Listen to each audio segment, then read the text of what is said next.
основну презентацію буде робити Берні. Знову ж таки, це один із таких заходів, які ми проводимо. Вчора проводився захід для регуляторів, сьогодні для учасників ринку.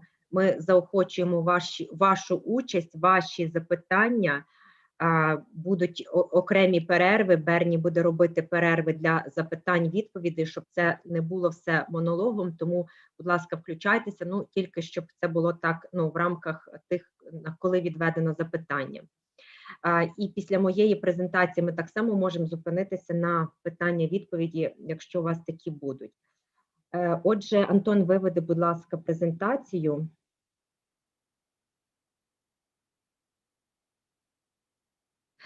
Так, ну, Next.ua, концепція Next.ua – це партнерство донорів, а саме USAID, ЄБРР, Американської торгівельної палати і уряду України, в особі Кабінету міністрів, зокрема прем'єр-міністра, який підписав меморандум. Антон, давай на наступний слайд, будь ласка. Отже, меморандум було підписано 8 червня. Окрім 4 підписантів меморандуму, є окремі установи, які виступили в якості свідків. Це, зокрема, Національний банк, Комісія з цінних паперів, Міністерство економіки, Міністерство фінансів. Значить, те, що ви бачите тут на картинці, це схематичний опис можливої пропонованої структури Next.ua. Меморандум визначає принципи побудови такої національної біржової торгівлі. Знову ж таки, назви тут є умовними. Ми не говоримо зараз про конкретних суб'єктів, чи їх назви, чи хто буде ким. Ми говоримо більше про функціонал. Ми говоримо про те, що має бути торгівельний компонент, повноцінний постторгівельний компонент в особі центрального контрагента, центрального депозитарія і торгового репозиторію. Це основні речі, це те, що виділено зеленим. І можуть бути додаткові допоміжні органи, які безпосередньо так не названі в меморандумі, але є певні, ну, закладено певні основи для цього, зокрема, наприклад, для позасудового вирішення спорів. Чи це буде арбітражний центр, чи це буде якийсь вид третейського судочинства в рамках тих чи інших суб'єктів, ці всі питання ще будуть вирішуватися.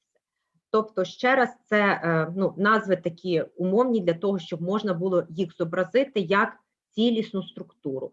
Основне, що Next.ua – це такий цілісний проєкт, де повинна бути певна координація, інтеграція, узгодження, але як саме це буде структуровано, це предмет окремого дослідження фінансово-економічного обґрунтування, яке незабаром почнеться, і я трошечки далі розкажу про ці наступні кроки. Основне нам тут з цього слайду побачити схематичний опис, який, до речі, відповідає стратегії 2025 фінансового ринку. Ну, внизу написані і підписанти, і можливі як стратегічні інвестори, це, до речі, можуть бути як локальні, так і іноземні, так і українські партнери. Ну, список тут, звичайно, не виключний.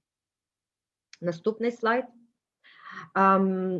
Власне, Next.ua в основі його принципів, в основі принципів Next.ua це прозорі правила, відповідність міжнародним стандартам, це корпоративне управління, знову ж таки, на рівні міжнародних стандартів із залученням відповідних там, незалежних директорів і так далі.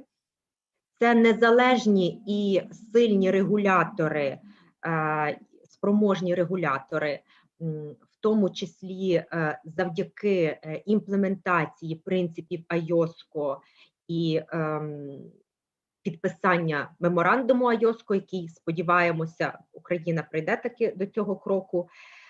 І це структура власності, що дуже важливо, яка передбачає переважну участь приватних інвесторів. Тобто це одна з ключових засад цього меморандуму, це саме переважна приватна власність. Держава може бути співінвестором, брати участь якимось чином, але ключовий момент все-таки переважна приватна власність, і на цьому, саме на таких умовах підписаний меморандум, і донори готові надавати технічну та іншу допомогу для його запровадження. Основні переваги Next.UA, тут вони зображені, тобто це прозора торгівля, це прозоре ціноутворення, це фінансові інструменти, хеджування ризиків. Власне, все це дасть можливість для економічного зростання. Це не є якийсь швидкий рецепт, це не є якась там magic pill. Зрозуміло, що для цього, якщо є відповідний інтерес від учасників ринку, і загалом це відповідає інтересам, стратегічному баченню держави, то це вимагає довгої і кропіткої роботи. Наступний слайд. Так, треба сказати, що, знову ж таки, меморандум не є якоюсь ультимативною річчю. Меморандум – це добра воля сторін, яка, відповідно, буде більш деталізована вже у плані імплементації, плані впровадження Next.UA. Є певний такий загальна структура управління, механізм управління, який передбачений меморандумом. Зокрема, що повинна бути створена робоча група під головуванням, ви бачите, тут зазначено, уряд України, USAID, ЄБРР. Робоча група буде відповідати більш за такі стратегічні рішення чи такий моніторинг впровадження цього проєкту.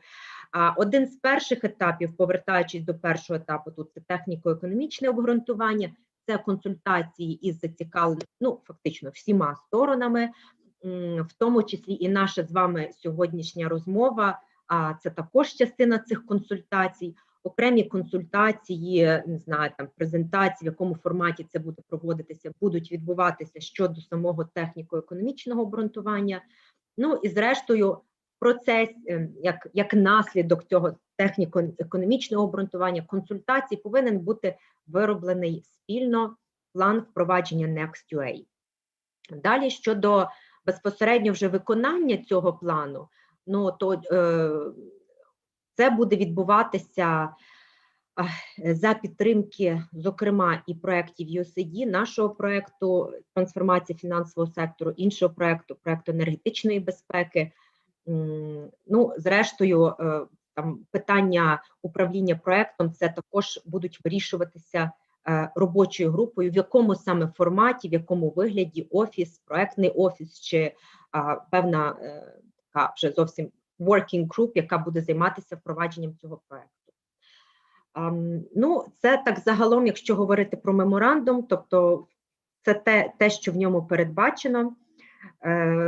Наступний слайд, він описує вже, власне, те, що робив наш проєкт. Я просто це нагадаю, бо багато з вас були на наших заходах, читали ці звіти, або навіть були такі добрі, щоб відповідати на запитання наших експертів, за що ми вам дуже вдячні. Тобто, окрім того, що ми є співавторами концепції самої Next.UA, окремий в нас є підпроект по розрахунках DVP, окремий підпроект по побудові торгового репозиторію в Україні, і, власне, такий третій, найважливіший, можливо, компонент цієї постторгівельної інфраструктури – це робота по розробці цільової операційної моделі для центрального контрагента.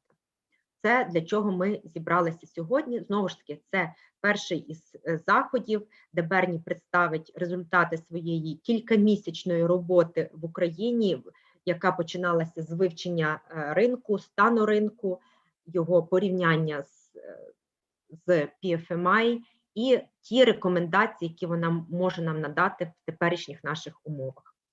З мого боку, це все. Я буду рада передати слово Берні, але, можливо, якщо є зараз конкретно запитання по концепції, по Next.UA, на які я зможу дати відповідь, то прошу, піднімайте тоді руку.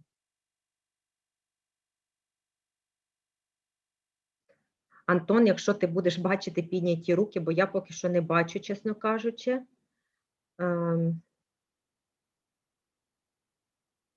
Ну, можливо, ще в процесі, якщо в когось з'являться питання в процесі чи в кінці, які стосуються Next.ua, то можемо до них повернутися. Так, не бачу. Тоді я передаю слово Берні, нашому міжнародній консультанці, яка вже конкретно буде по CCP. Берні, please.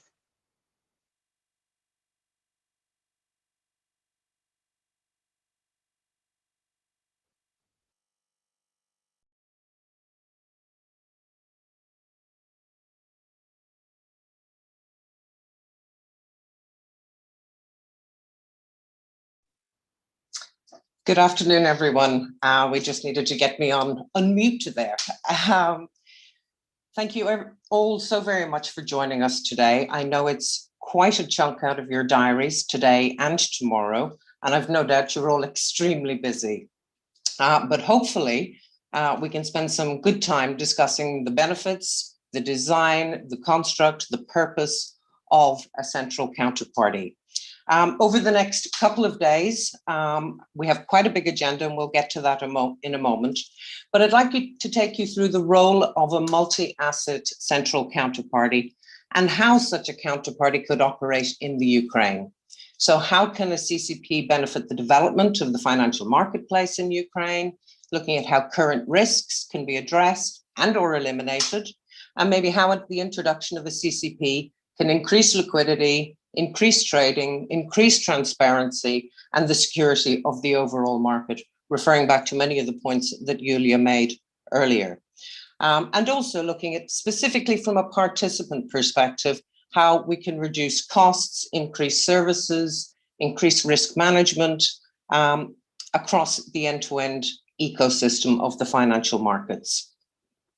As mentioned, my remit was to set out the target operating model according to international standards and best practices, and taking guidance and experience from globally operating CCPs. So probably with that, I should introduce myself. So Bernie Kennedy, I've been working across the implementing post-trade infrastructures globally, based in London and also in Hong Kong. I've actively participated in a number of different aspects of the market, from payments, so the UK RTGS system, CLS Bank, which I'm sure you're all very familiar with when that was initially designed, and also taking it through to its implementation, bringing on the first 7 and then 11 currencies. Also actively involved in the equity space with the introduction of MiFID in Europe, designing, building, and participating in the post-trade aspect of that for a European equities platform. At the time, MiFID was about bringing competition to the market and allowing for the development of multilateral trading facilities. Also more laterally, or it feels laterally, although it is 10 years ago, Forex Clear, working at the London Clearing House, part of the executive team, developing a clearing platform for foreign exchange. And thereafter at the London Metal Exchange. The London Metal Exchange, you may be aware, decided to build their own clearinghouse to clear all their products. I was part of a very small executive team there where we had a greenfield site and had to build a CCP from scratch and deliver it to the market to take over the existing clearing portfolio that was at the London Clearing House. So a big bang migration over one weekend, which was rather exciting and very successful. LME Clear was also one of the first EMEA compliant CCPs, simply for its timing. It was 2014, the European regulations had been launched, and therefore LME Clear had to be built to the EMEA specifications. And more laterally, here in Hong Kong, working with the Hong Kong Exchange, looking at their post-trade strategy. They have 5 CCPs globally across multiple jurisdictions, with 5 different trade processes, 5 different everythings, to be perfectly honest, because it was built over a period of time. So legacy on top of legacy as new products and new markets were established. So very much looking at building a new post-trade strategy, consolidating all of that from a member participant perspective. Well, something I'm quite proud of throughout my career, I've always been seen in the room as the voice of the client. I think the voice of the client is absolutely critical. We cannot build and deliver any of these infrastructures unless we listen to the voice of the client. So I think I'm very pleased today to be discussing this with all of you. As I said, we have two kind of 3-hour sessions. I don't want to bore you all. I will try very hard not to do that. But what I will do today is, at an appropriate point, we'll probably have a 10-minute break where everybody can go away and get 5 minutes of some peace and quiet without me. And then we will take time for questions. We've mentioned it earlier, and I think we will absolutely take time for questions. We may not go by section, but we will absolutely take time for questions as we go through. So I guess with no further ado, let's move on to the next slide. So over the next 2 days, I'm going to try and segment it as best I can into looking at what a CCP does today, the benefits of a CCP, looking at current market infrastructure and the structures that exist, risk management specifically. So I'll focus in on a lot of the risk management tools, the risk management capabilities, the benefits of risk management within a CCP. Tomorrow, it is my intention to get into a target operating model. What would it look like? How would margin collateral work? What are the clearing member considerations? What are the key things that I think you will be interested in? How processes might change for the better, bringing standardization, robustness, risk management into your current operations. And then we'll spend a little time around the project itself, how to build a CCP, timings, the need for coordination, responsibility, etc., and taking that forward. So a pretty big agenda, but recognizing it's so large, I suggest we jump straight in. So the role of central counterparties. I think the key thing here, if we look at the first slide, is what is the ultimate role of a CCP? And the ultimate role of a CCP is to manage, reduce, and allocate risks inherent in the financial markets. And I think it's really important that we think about that and think about the current risks, the current way risks are managed, the current way that risks are managed, and how those risks impact how you operate today. So if we look at a situation without a CCP, which is the current market environment, and we'll get into it in a little more detail later, but we see multiple bilateral arrangements, limited use of trading platforms, and an extensive use of bilateral OTC, pre-funding on platforms, pre-funded escrow accounts, concentration risk, commercial bank money, credit risk.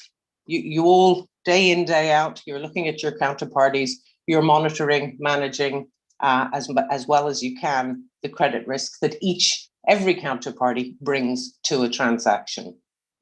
And limited standardization. One of the things I would also say to you and suggest that maybe you think about over the next few days, and I'm sure many of you are overly occupied with thinking about it frequently, is all the different connectivities you have today into different services across the market. Even if you just think about that at a technical level, and the cost of those connections, the different standards across all of those connections, and how, if at all, that benefits or limits your activities. So that's in a market where, without a CCP, the bilateral arrangements, the counterparty credit risk. If we then look to where CCPs are in the market today, across most markets due to the regulatory nature of the financial markets place, CCPs look to optimize market conditions. They become the counterparty, and I think that is the critical point here, is that the CCP becomes the counterparty to every trade. So the counterparty to every buyer and every seller. No longer are you facing the counterparty that you agreed the trade with, and it also brings anonymity to that trade. You don't have to know who your counterparty is anymore. What you do know is the CCP is your counterparty. The CCP is responsible for honoring that trade. Trades are legally structured, organized, you have a transparent marketplace, you get the benefit of the multilateral netting. As each trade is completed, it's a trade with the central counterparty because it becomes novated to the central counterparty. As a market participant, you build up a position with one counterparty, and you get to the point where those positions then become multilaterally netted by the very nature of the CCP process. There is also a number of risk management tools built into a CCP where you have loss mutualization, the use of a default waterfall, and we'll again go into all of these in much more detail as we go through the next day or two. Recognizing again that you're dealing with one counterparty, you have one set of standards, there's a standard straight through process with all of this, and you have the legal and operational efficiencies that come off the back of that. You're not bilaterally agreeing trades with individual counterparties, different structures, different processes, different way of doing your work. You have one way of agreeing the trade and feeding it down to the CCP. But we'll get into the real intricacies of that as we go through the day.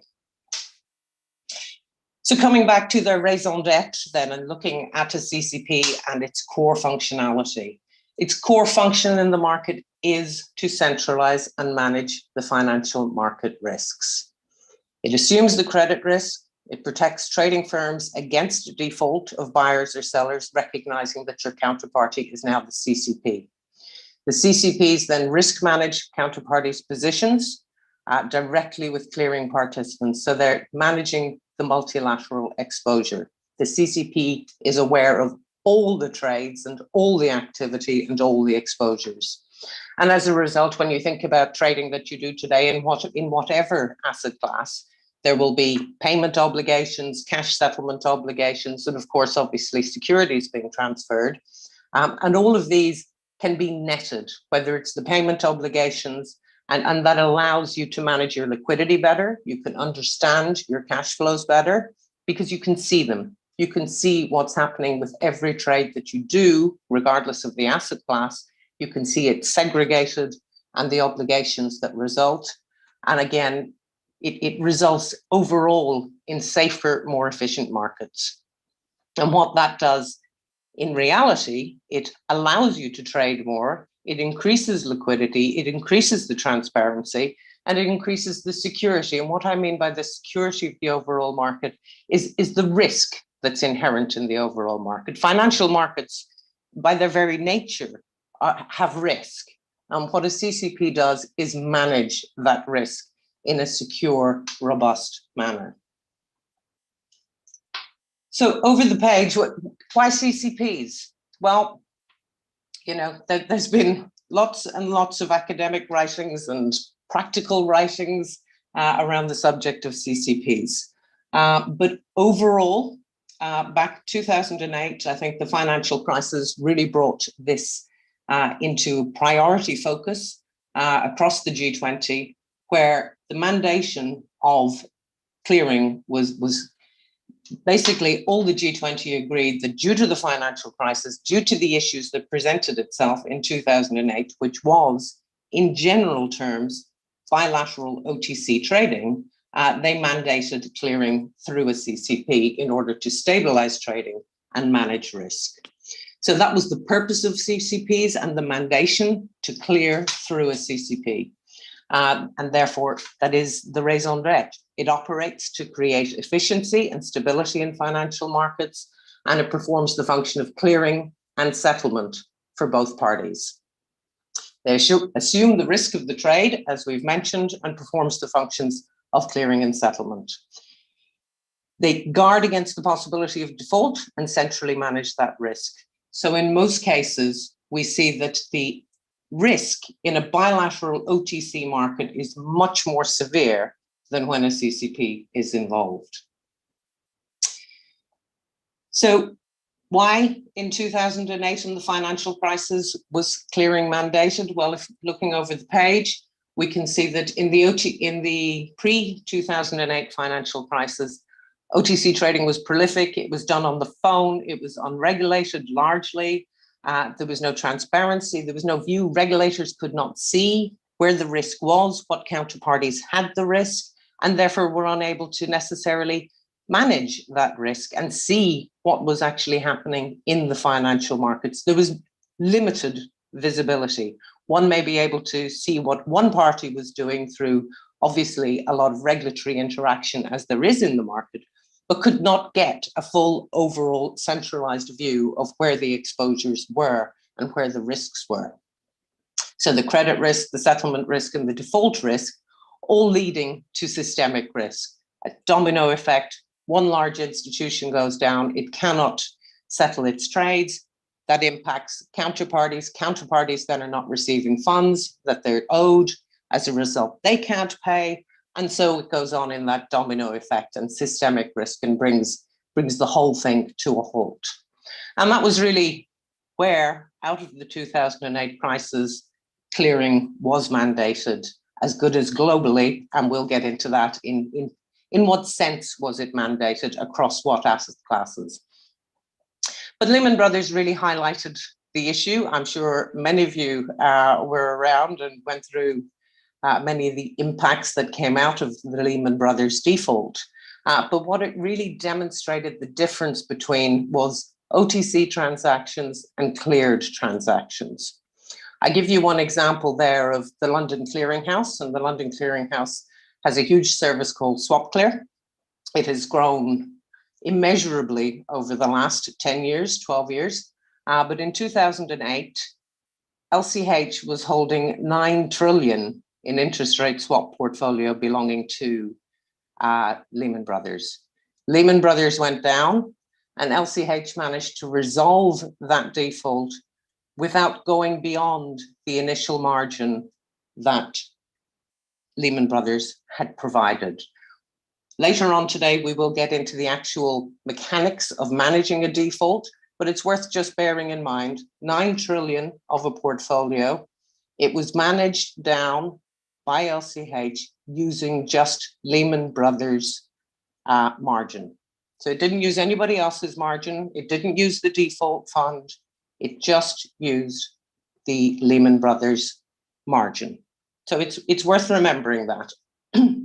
The reason then, of course, that we had the mandated clearing was as a result of that, where it was clear that risk was managed and managed appropriately within the clearinghouse where Lehman Brothers were active and defaulted. So maybe just spending a little more time over the page on that global clearing margin mandate. So, G20, so they crystallized the intention for reform, and this was codified in Europe in what's known as the European Market Infrastructure Regulation, EMIR. It was also codified in the US in what's known as Dodd-Frank. So across the globe, a clearing mandate, a mandate for OTC trades, OTC contracts to be put through a CCP. They set out a roadmap for that. They picked the larger instruments first, or the larger values that were in the market. So credit default swaps, interest rate swaps, and moved out in a roadmap of what needed to be put into clearing. EMIR also established strict rules around how to organize the CCP, how the CCP should conduct business, how it should manage risk. But, we see there, I mentioned that since EMIR was adopted, central clearing has seen exponential growth, and it has because it was mandated. We can't run away from the fact that mandating clearing increased the volumes going into a CCP. However, it also has increased the volumes significantly. So you see the figures there. It's, the global market itself has grown by 20%, but the futures market has grown by more than 33%. And when you look back at the numbers that we were talking about with Lehman Brothers, just at one clearinghouse, start adding the percentages onto that and how large some of the portfolios can be. But it wasn't just within that we had EMIR and Dodd-Frank back in 2012-14. It was quite clear that, yes, there was a roadmap to bring clearing to most aspects of the market, but there are still some things that it's not mandated to clear, and therefore a number of instruments remain in the OTC bilateral space. But recognizing that, since March 2017, we've seen a framework come in place, a margin reform framework across multiple jurisdictions to introduce margin rules outside of the CCP environment for OTC derivatives transactions. So now, again, another roadmap. The roadmap involves 5 different phases. 3 and 4 phases have already been put in place, where if you're trading some uncleared OTC derivatives transactions, it is necessary to exchange margin on a daily basis, and in some cases, collect and post initial margin. That requires a trusted third party to do that, not a CCP, but simply the fact that we cannot have a mandated requirement for clearing and to leave other transactions outside of that space. Those transactions also need rules. They also need to have margin calculated and posted. So really the way of the world, the regulated market, is very much either into a CCP or the uncleared margin rules coming to those trades, those OTC trades that are outside. So this is the way we've seen the world, the financial market space, move over the last 10, 12 years, and so it continues. If you look across the global marketplace, you can look across Europe, across the US, across Asia. CCPs are developing even in very small markets in order to manage and centralize the risk of the trading that is taking place, and also to enhance the financial marketplace to allow more trading, more liquidity, more transparency, and more risk management. I'm fearful of boring you with regulation, but unfortunately, this is the world that we live in, and lots of regulation. The other key component of regulation that I want to bring to your attention is over the page when we look at the principles for financial market infrastructures. So the principles for financial market infrastructures, i.e. CCPs, payment systems, CSDs, etc., these were drafted quite some time ago and have been reviewed and extensively rewritten since the financial crisis to cover the operation of financial market infrastructures. They have been developed by CPSSI-OSCO under the auspices of the Bank for International Settlements. So these principles are generally set out to harmonize and strengthen the international standards that exist and were adopted globally by FMIs. So payment systems, CSDs, CCPs adopt these standards. They build and operate CCPs, etc., FMIs according to these standards. They are regulated according to these standards by their national competent authorities locally. And you can't build a CCP and call it a CCP if it's not a CCP per the PFMI. So the PFMI set out very clearly what a CCP should be, what it should look like, and so on. And that's where I've set out here in this slide. It covers extensively how a CCP would operate. So from organization through to default management, through to access. So even from an organization perspective, the principles as written for PFMIs detail the legal and regulatory framework that should be available, the CCP rules, the procedures, the contracts, going through to how to manage credit risk, how to manage collateral, what haircuts should be applied, how you should value it, what the CCP should do with margin that it gets from clients, how it should manage that margin, what it should do with that margin, how it should also, the CCP should have a liquidity risk management framework, because of course it's critical that the CCP manages its resources according to explicit rules and procedures. It also states very clearly in the PFMI how settlement should occur and the preferences in central bank money, not commercial bank money, not across the books of commercial banks, but across the books of the central bank. Default management, it sets out explicit rules on how a default should be managed, how clients should be protected, how client accounts should be segregated, able to be ported in the event of a default of their clearing member, and so on and so forth.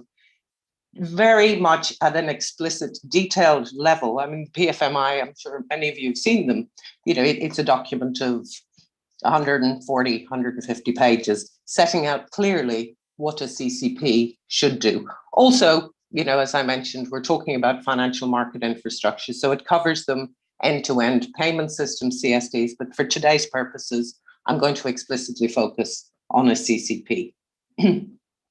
So I think it's very important to remember the principles for financial market infrastructures and their importance. So if we look globally and we think of any of the CCPs that are active in the market today, so whether it's the London Clearing House, CME, ICE, Eurex, etc., HKEX, you know, end-to-end globally, all of these CCPs adhere to the PFMI and are literally marked. Their homework is marked on a yearly basis. One has to write a self-criticism, for want of a better word. You have to do your own self-assessment as a CCP, and you have to do your self-assessment against the 24 principles.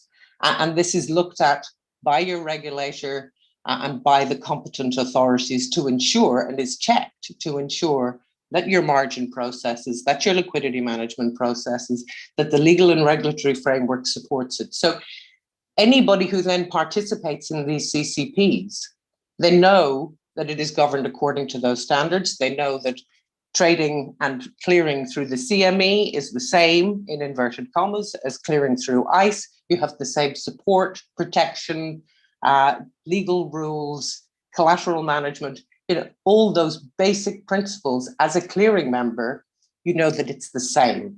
There may be differences in operational processes and so on, but the legal structure, the risk management proposals, the risk management tools do and act according to the PFMI.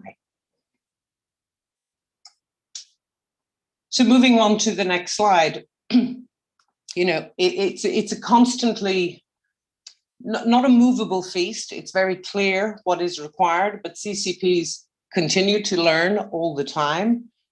New standards are introduced as a result of lessons learned and so on. But we've seen that CCPs have performed extraordinarily well over the last number of years, from the crisis through to COVID. If you just use COVID and the pandemic and look at the marketplace globally, we've certainly seen in 6 months prior to now, so 6 months ago, we had a lot of volatility, but the CCPs responded extremely well to that. They managed the market extremely well, the market at the financial market infrastructure level. So your trades, your counterparties' trades, where they were in CCPs globally, they were managed accordingly. This has been, you know, a number of innovations have been put in place, whether it's mark-to-market settlements. Initial margin models have continued to evolve over time to meet the market needs, looking at new risks. You know, when we talk about CCPs, they don't just decide, okay, we're doing a 10% margin on this. The margin model is defined, it's explicitly written, and it's worked out in explicit detail down to the actual contracts that are being exchanged and transacted. And margin models change. Different models are appropriate for different asset classes. And again, the default management processes. A lot came out of the 2008 crisis around managing defaults, particularly managing clients. That's segregation and portability, and ensuring that where all participants have access to the market, there is transparency in how the market actually works and the CCP works. We do need to remember at all times, though, CCPs do not take on the market risk. They manage risk. They manage risk centrally. So they have that core risk management function at the center of the financial system. And again, as I mentioned, default is obviously protecting against a default, protecting against the impact of a default, that systemic risk where if a counterparty goes into default, the CCP is in a position with extensive risk management procedures to manage that. You know, some of the lessons learned from past failures, we're looking at operational risk. It needs to be mitigated at all times. I think variation margin is a very useful thing to draw people's attention to, because variation margin is something that is now calculated frequently and it's moved daily. What is variation margin? Variation margin is the movement in the actual exposure of a particular trade. So the price movements in a particular trade on a daily basis, and that cash is moved back and forth between the counterparties so that you don't get an accumulation of risk sitting and not being addressed. It's also, of course, given the role of a CCP, that they need to have access to external sources of liquidity so that they can respond to, and where there are large market moves, you know, a CCP needs visibility. We talk about having a centralized risk management structure, but one needs to be able to see through that centralized structure, be able to see the exposures as they build up, reduce, and so on. So you can see at all times the exposure in the market. So I think that brings us on to the next section and try and get into a little more detail of what does a CCP actually do? It's all well and good to talk about CCPs, but what does it do at a practical level? So at a practical level, we've talked about the fact that CCP is at the heart of the global financial system.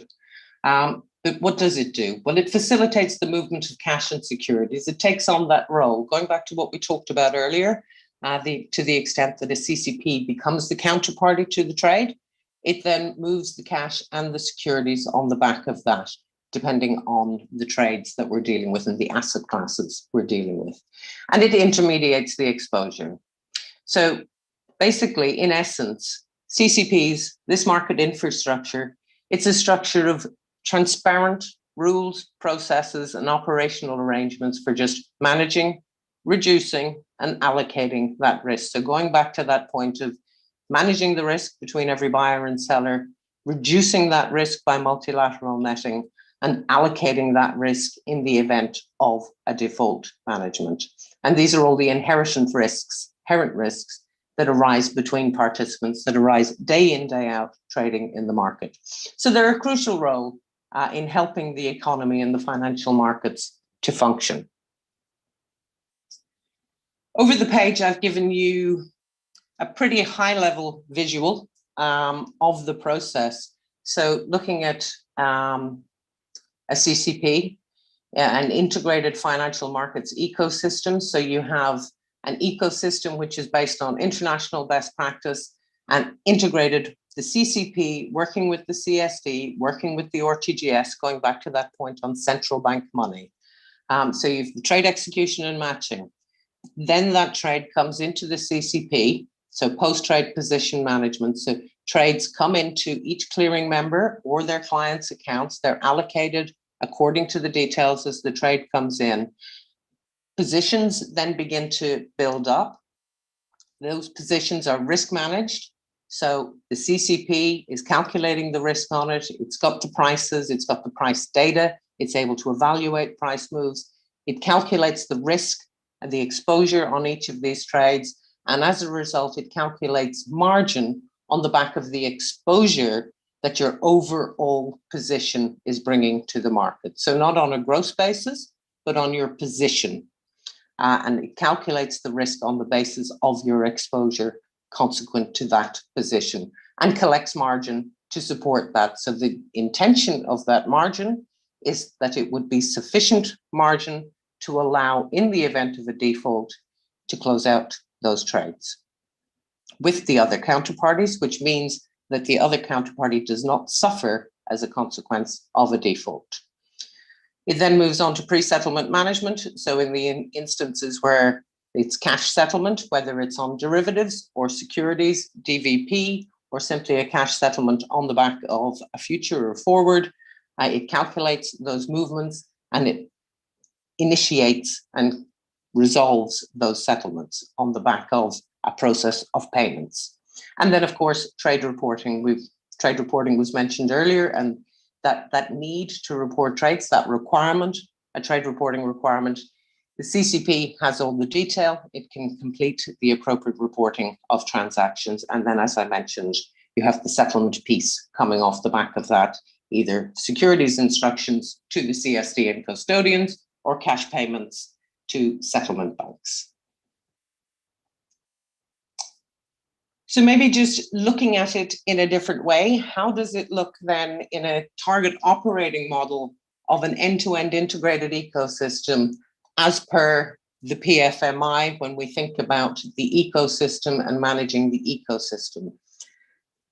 Here, what I've given you is really looking at exchanges and CCPs, and then the connectivity between all, and who are all the parties in this process. So I think if we start at the top of the slide and looking at exchanges and venues, so there could be a number of exchanges, different exchanges for trading different products. You can have OTC products, you can have multilateral trading facilities, and so on. So just that is simply an illustrative example that a number of exchanges and venues can be trading products. They feed then down into a CCP. This is a multi-asset CCP. In this instance, I'm not demonstrating the different asset classes and the different functions across different asset classes. It's really focusing at a more higher level just on the overall functions of a CCP. But what we're saying here is that a number of trading platforms can be feeding in to a clearinghouse. On the right-hand side of the clearinghouse, it is important that the clearinghouse is connected to all the other parties in the ecosystem. So if we're talking energy products, connected to the TSO, connected to the CSD, to the RTGS system, settlement banks, custodians, ICSDs, treasury providers. So depending on the asset class, depends on the variety of connectivities that one would need. Obviously, with financial instruments, it would not be connected to the TSO for that instrument or for those instruments, but obviously energy products then connected to the TSO. If we're looking at equities and securities, we're connected to the CSD along with the RTGS system and so on. On the left-hand side, I've set out a number of other aspects where the CCP needs to be connected. So I've talked about calculating margin, calculating risk. Well, the CCP needs market data. It needs prices. So it needs to have a feed of that data. The trade repository for reporting trades. And of course, critical to it all, the clearing member, and the clearing member having access in to the CCP to have visibility of all its trades in the CCP, and of course, a clearing member's clients coming in through the clearing member, having that visibility. The visibility will be something that the clearing member will decide how much visibility he provides to its clients, and hence you see only the clearing member there with the direct access to the CCP. Inside the CCP box, all the functions that a CCP does, so the clearing and settlement being the critical aspect of that, and risk management. These are the two areas that we've talked about earlier as well. So clearing and settlement, risk management. I've given you a couple of examples there simply of margin models. So whether it's VAR, value at risk, or SPAN, which is the CME margin model, but used globally as well. And there are a number of margin models. We will get onto margin models a little later today. So within the risk management process, then of course there's deliveries where we're talking about instruments with deliveries, cash management, collateral management. All these functions are core to a CCP.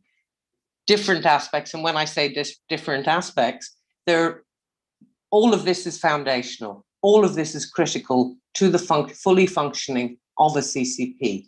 The multi-asset nature then is just as and when one decides, okay, we're going to start with one instrument and then may move across to other instruments and providing services as the market develops.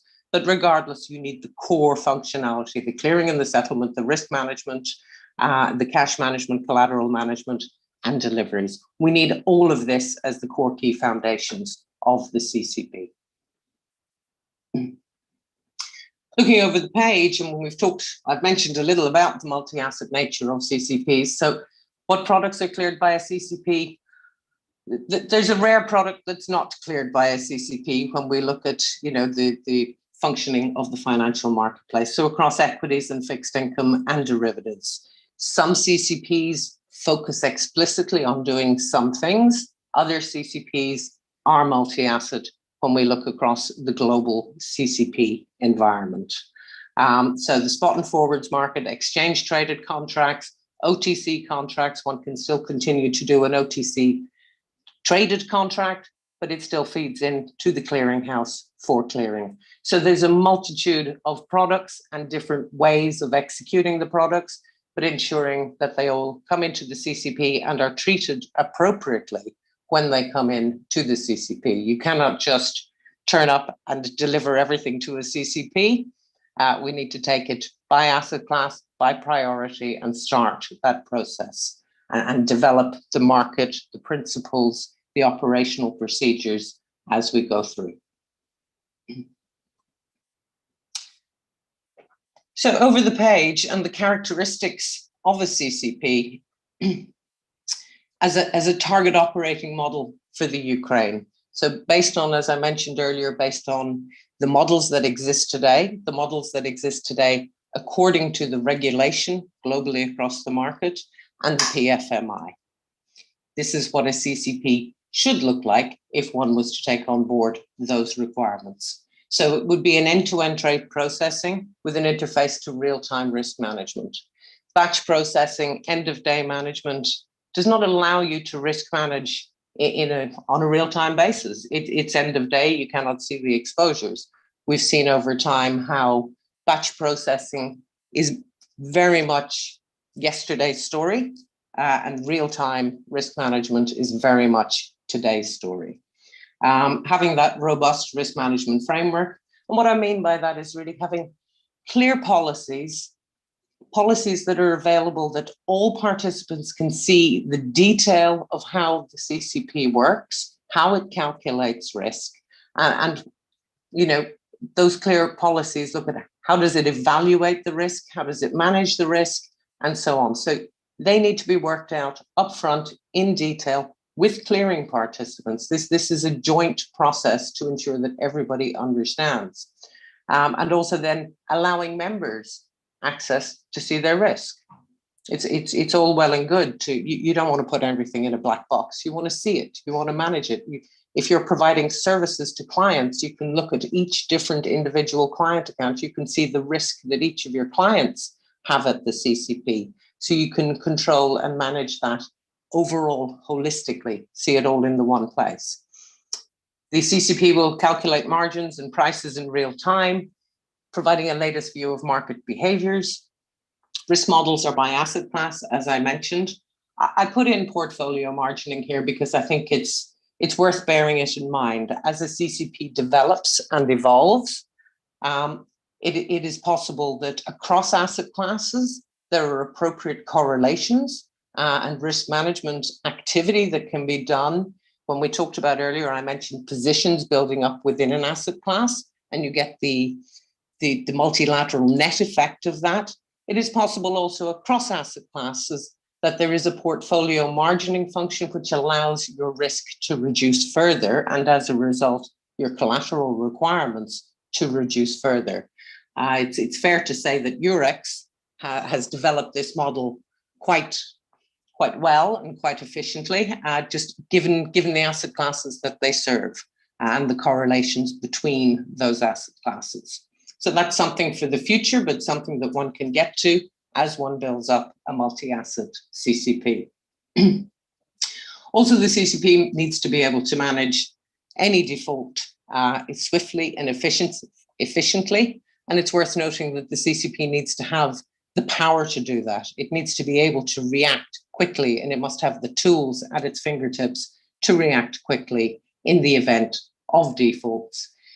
Real-time risk management, real-time collateral management, all of these things, real-time screens, reports where users have an interface to see their positions, to download reports, to take reports directly into their own risk systems. All of this is really quite important when we look at bringing new capabilities to the market and allowing users to benefit from that and to take advantage of that in developing their own activity in the market. And so modern interfaces to the surrounding ecosystem, when we go back and look at the previous slides where we've seen a look at that high-level ecosystem, you need interfaces that are, modern, up-to-date, straight-through processing, from trading platforms down to the CCP, and from the CCP out to the payment systems, out to the depository systems. It's really critical that all of that is as up to date and as straight through processing, at least, as it can be. So it brings us back again to a bit of a repeat, but I think it's important maybe just to pull this out a little bit more. So centralizing and managing the risk, connecting and integrating all the participants, real-time management of risk, real-time views, calculating the risk exposures, collecting cash, non-cash collateral.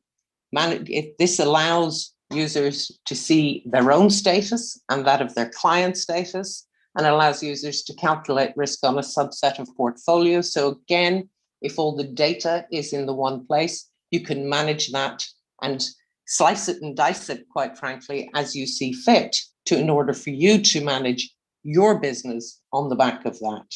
And also OTC, on exchange, all handled within the same system. So what does a day in the life of a CCP look like? If we take any CCPs across the marketplace, looking at a 12-hour day, how does it work? Well, normally CCPs will open around 7 or 8 in the morning, normally around 7. It's aligned with the trading platforms. Some don't open at exactly the same time, but the legal structure is in place that where the trading has occurred on the trading system, it is at that point under a system called open offer, it is already novated to the clearinghouse. But let's assume for these purposes, we open at 7 a.m. At that point, overnight margin is defined to come in. So normally you have at the end of the day, you will have a margin call, and that margin call won't have to come in until the following morning. It normally comes in 1 or 2 hours. There will be a deadline on it.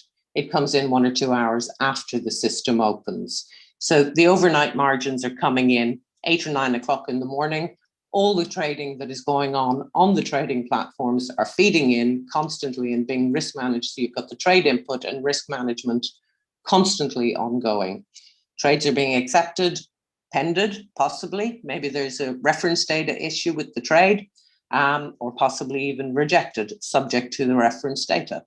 Their trades are aggregated into positions. So as the trades are coming in, they're put into the appropriate accounts at the CCP, and positions are created as those trades come through. So you see, as a user, you see your positions developing, enhancing, getting bigger, getting smaller, regardless or depending on your trading activity. So building into positions, and those positions are risk managed and margined as appropriate.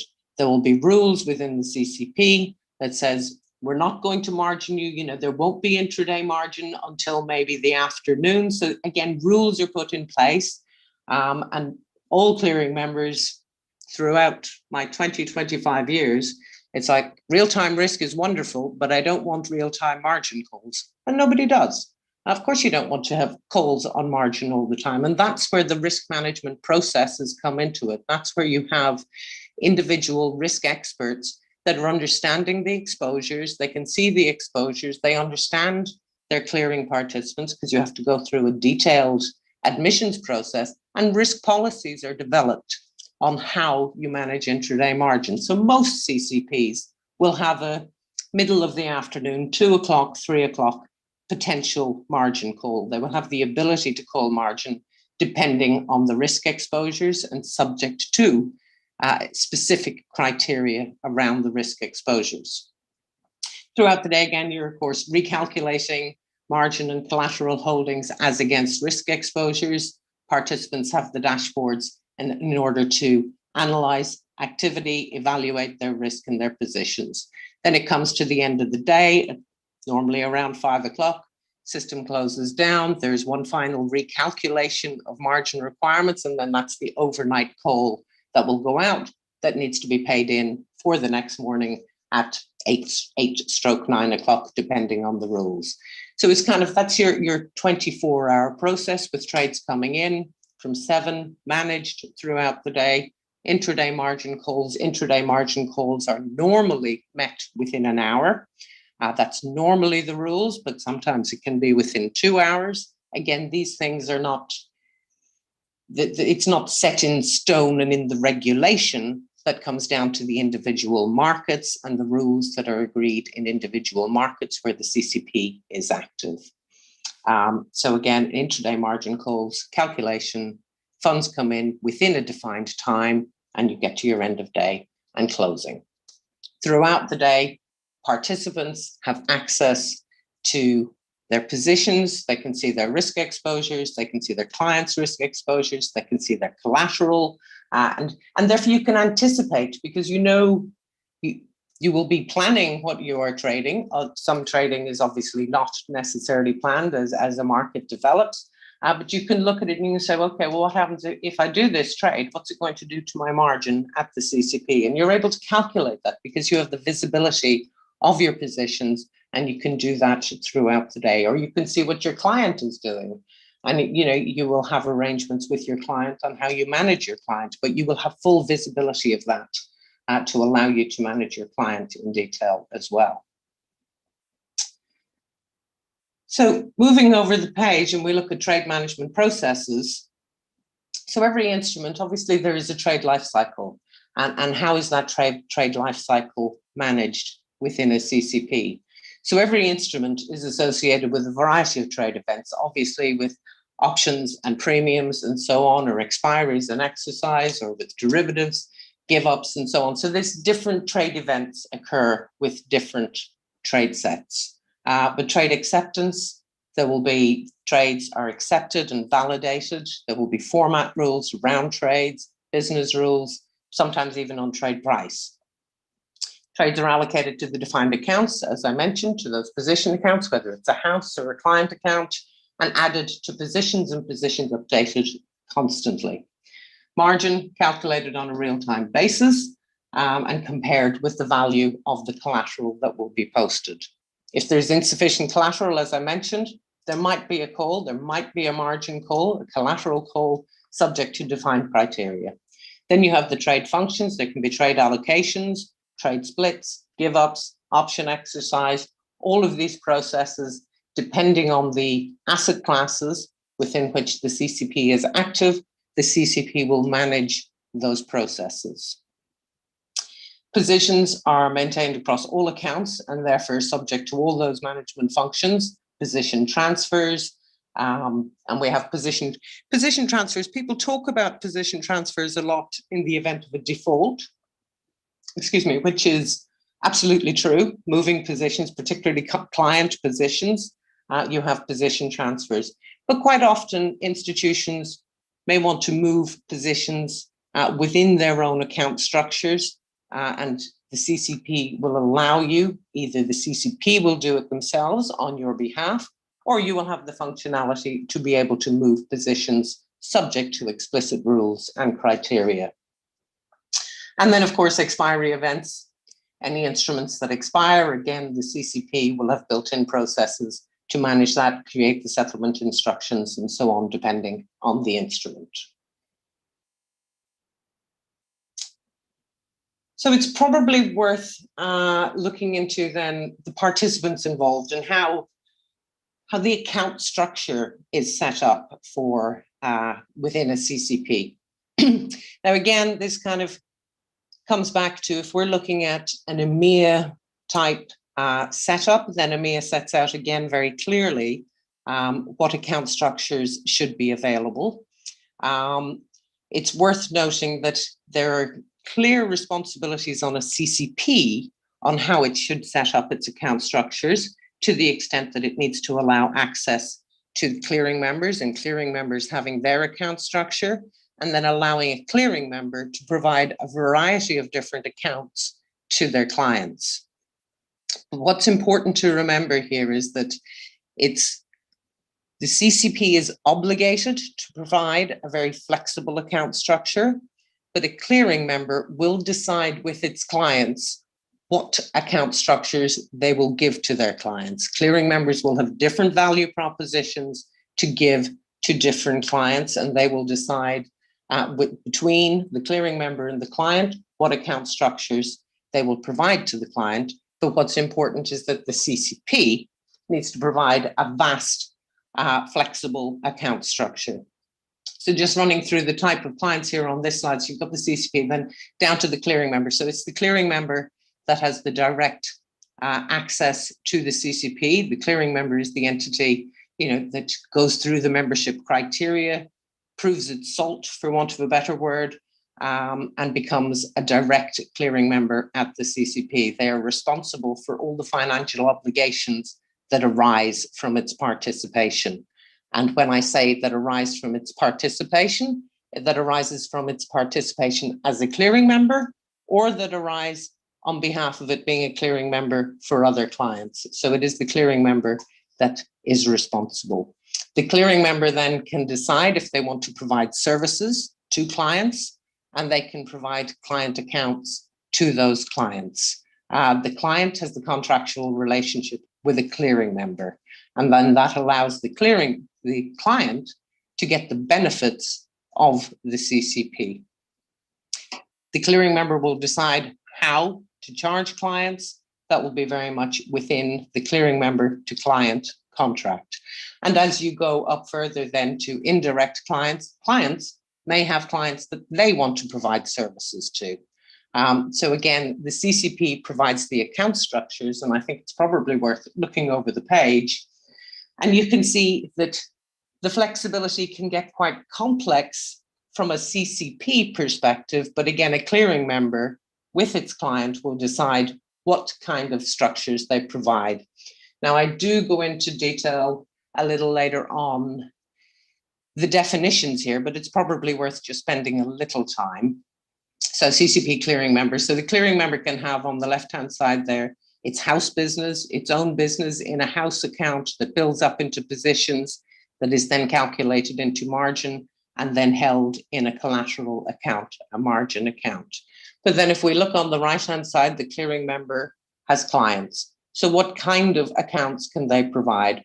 Well, CCPs will provide these structures that I've provided here. So an ISA is an individually segregated account. So a client, if a clearing member is offering it as its value proposition, it can say, well, I'll give you an individual segregated account, i.e. in its account just for you. No other clients are in that account.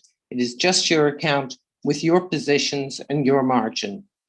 What's the benefit of that? Well, the benefit of that is that it's easier to move that account because it's segregated. So in the event of a default, or in the event that a client decides, I want to go to another clearing member, don't like this clearing member anymore, for whatever reason, going back to that position transfer, where a client is in an individually segregated account, it can be picked up and moved as appropriate, subject to rules and conditions and so on.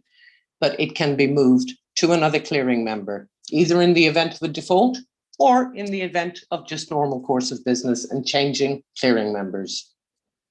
Then you have what's known as an omnibus segregated account. This one, a NOSA, is a net omnibus segregated account. And then, of course, you've got a gross OSA segregated account. And within that, again, you have a number of clients with a net OSA. Everybody's positions are together. The benefit of that is, of course, you have more positions in there to get a much better multilateral net benefit around the margin requirements. But of course, it is not segregated anymore. And in the event of a default, it's very hard to move an individual client from a net omnibus account. A gross omnibus account allows one to move a little easier. And then beneath that, there's the indirect client accounts with collateral segregation as well. But depending on the account structures that clearing members and clients agree between themselves, then you either have the segregation of the positions in that individually segregated account, or you have more an omnibus structure where you get, of course, more multilateral net benefits.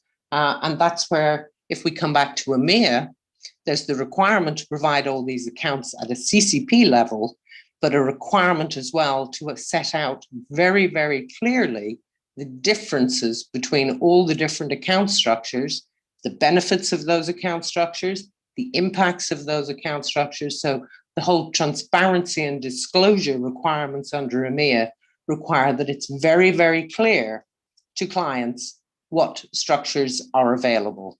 But again, as I say, down to clients and clearing members to decide actually what the service offering they might provide to their clients.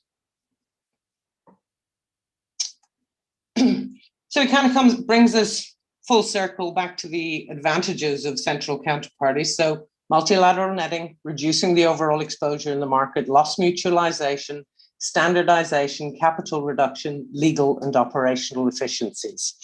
And I guess I've got a couple of slides on this as we move forward.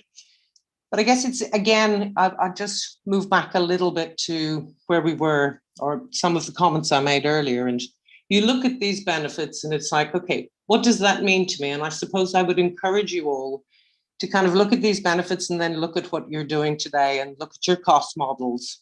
Look at how many connectivities you have today, how many diverse processes you have today. What's the cost of these diverse processes that you have? Are you able to manage your liquidity in a manner that you can forecast liquidity usage, understand your treasury costs? And then, of course, that's just at that level, but also looking at how your risk is managed. Is your risk managed? What occurs if a counterparty goes down in today's market? Do you have recourse? And, you know, are you able to trade like you want to actually trade in the current market? And it's worth then just thinking that through and working through those processes and thinking, where do I get my multilateral netting? Is there a loss mutualization, standardization, and the legal and operational efficiencies? And I guess what we'll do is maybe have a look at a couple of these, and then maybe we'll pause for a few questions. But still moving on for a moment, just very briefly. So looking at multilateral net benefits. If we look at the next slide, we can see just where we have a process. We've got bilateral settlements, and you can see the numbers there. I'm not going to go through the numbers in explicit detail with you all.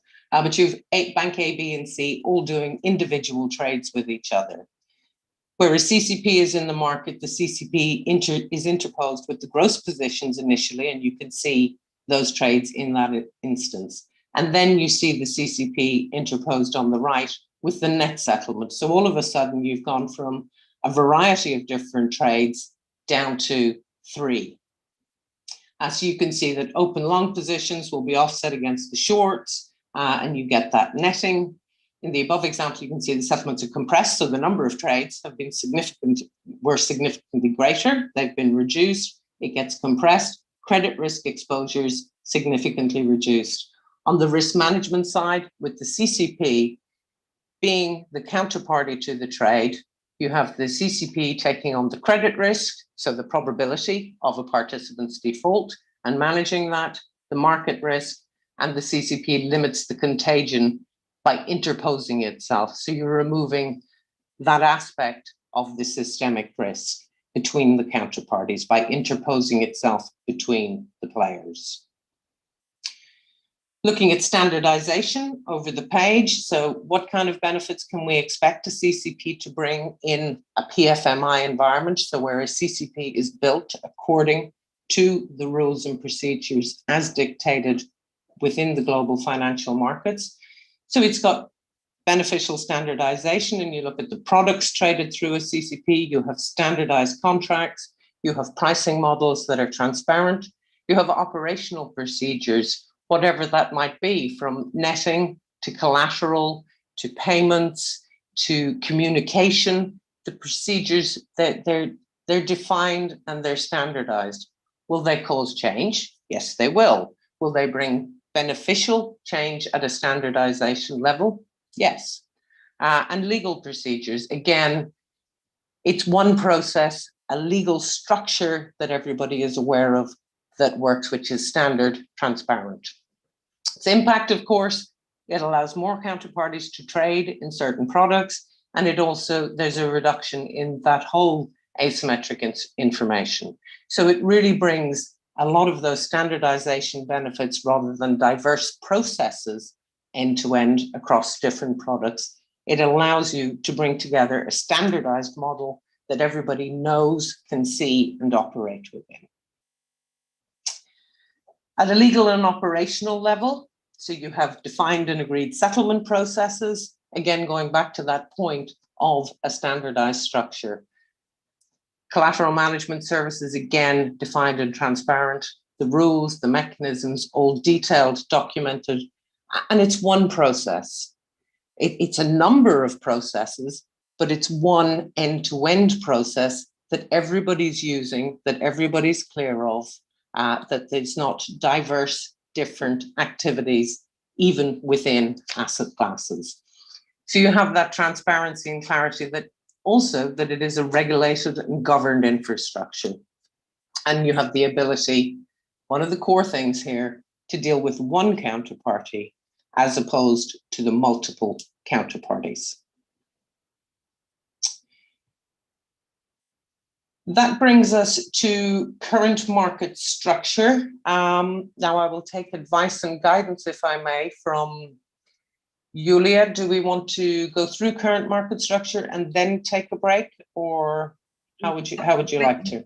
Why don't we take the break now and okay, let people ask questions? Please raise your hand or write in the chat. Перехожу на українську тоді. Якщо запитання є, прошу, піднімайте руку або пишіть у чаті.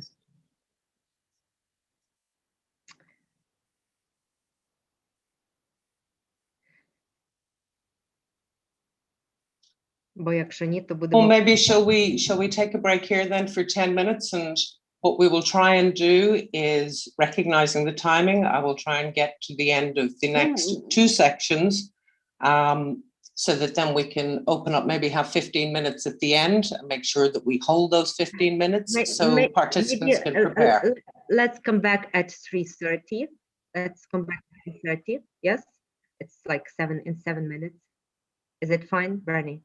That's fine by me. That's perfect. Okay, we'll see you all back here in 7 minutes. Thank you.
Fanny, so you're back.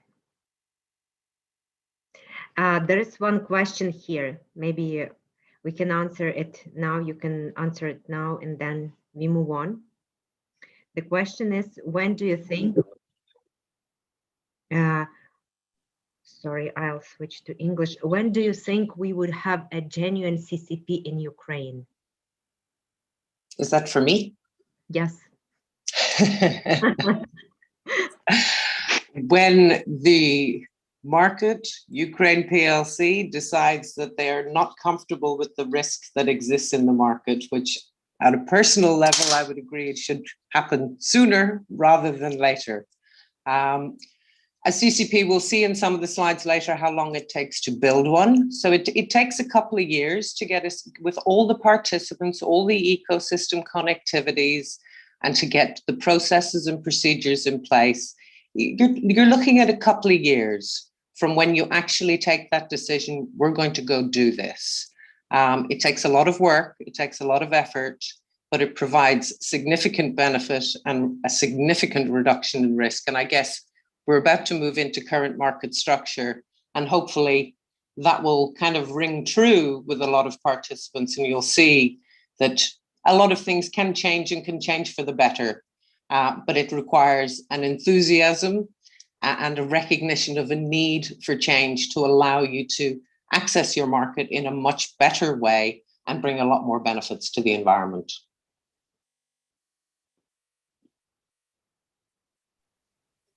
Any other questions?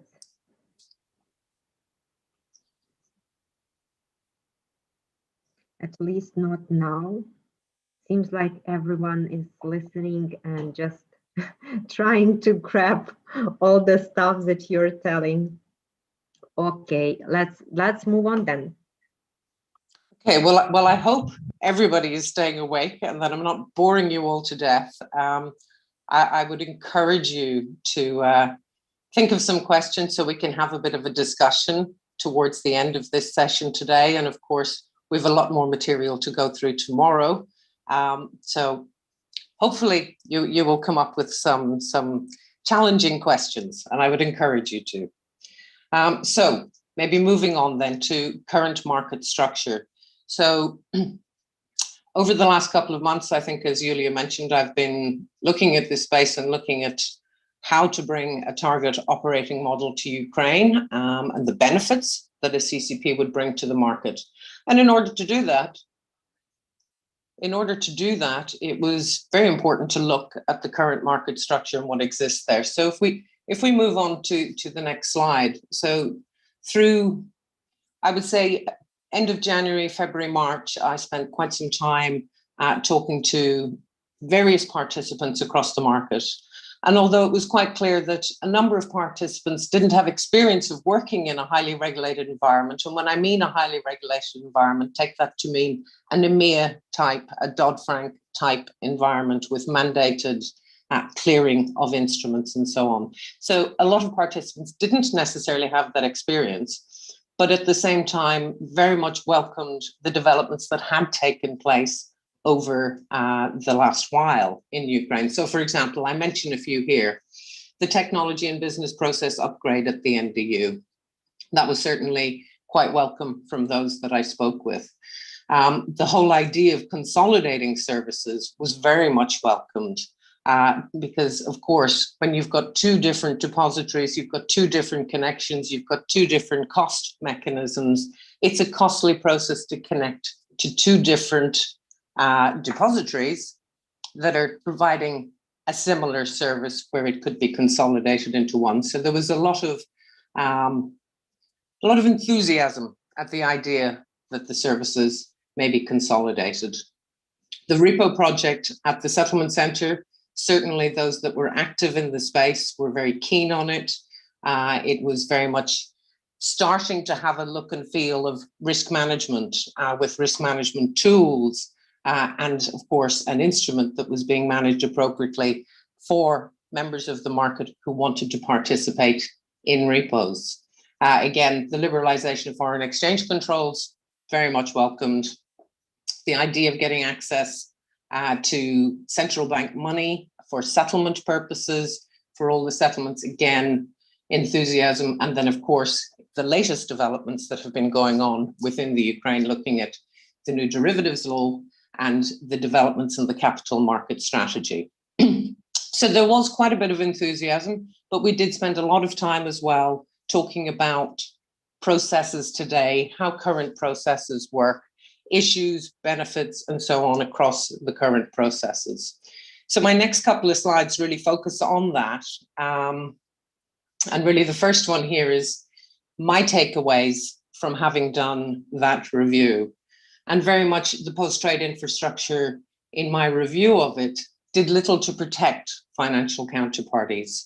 Trading platforms, not overused in any way, shape or form, very much underused due to lack of transparency, price discovery, unreliable.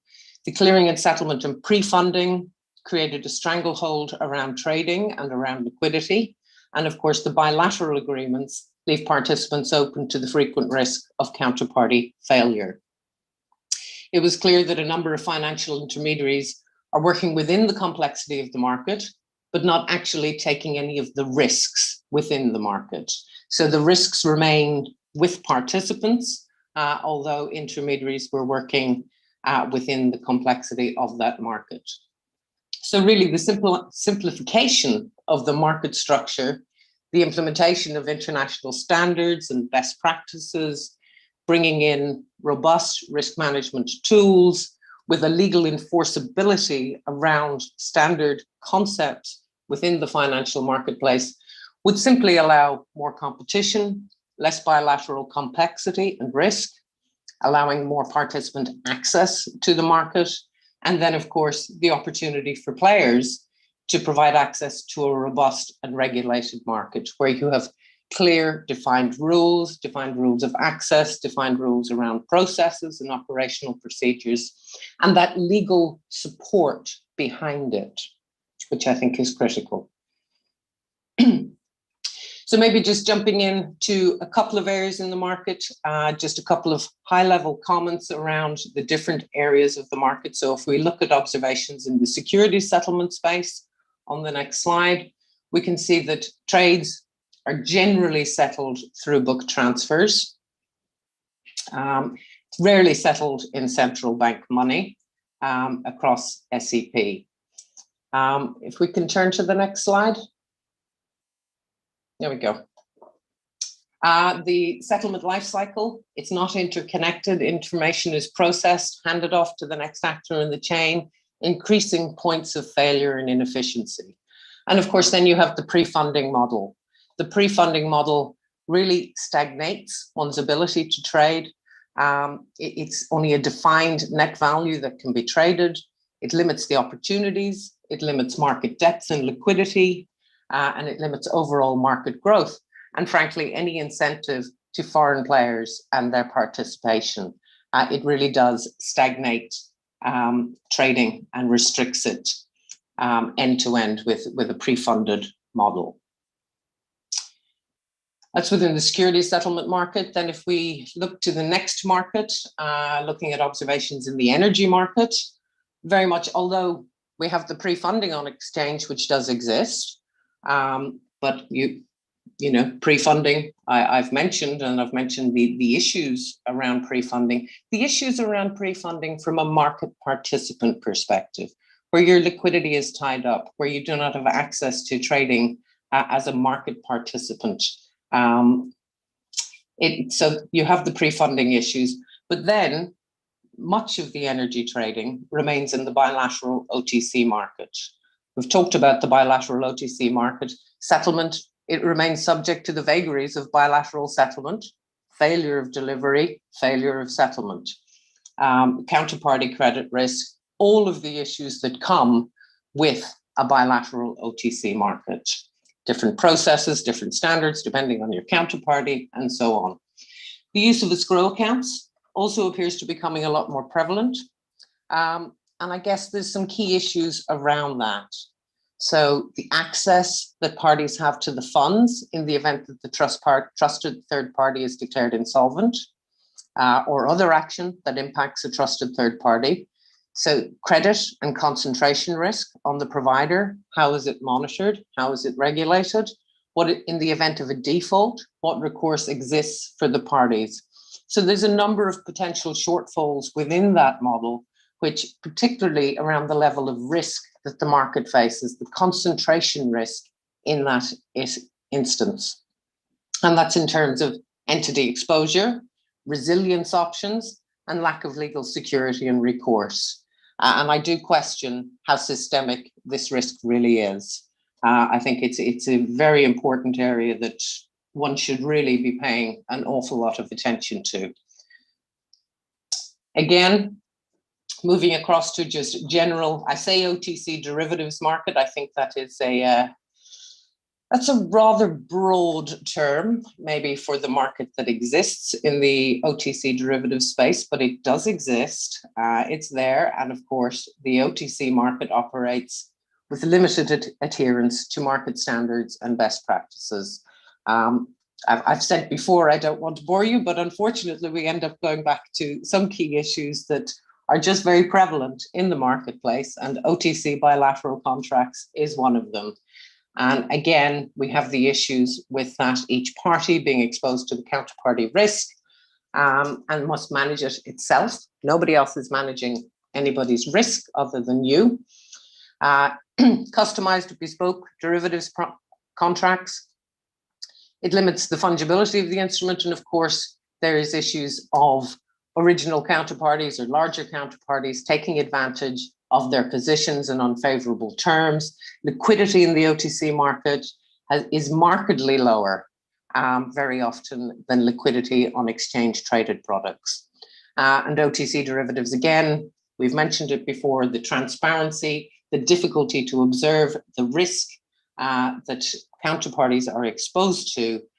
So again, we're back to concentration risk, credit risk, and the fact that there is just no transparency around it.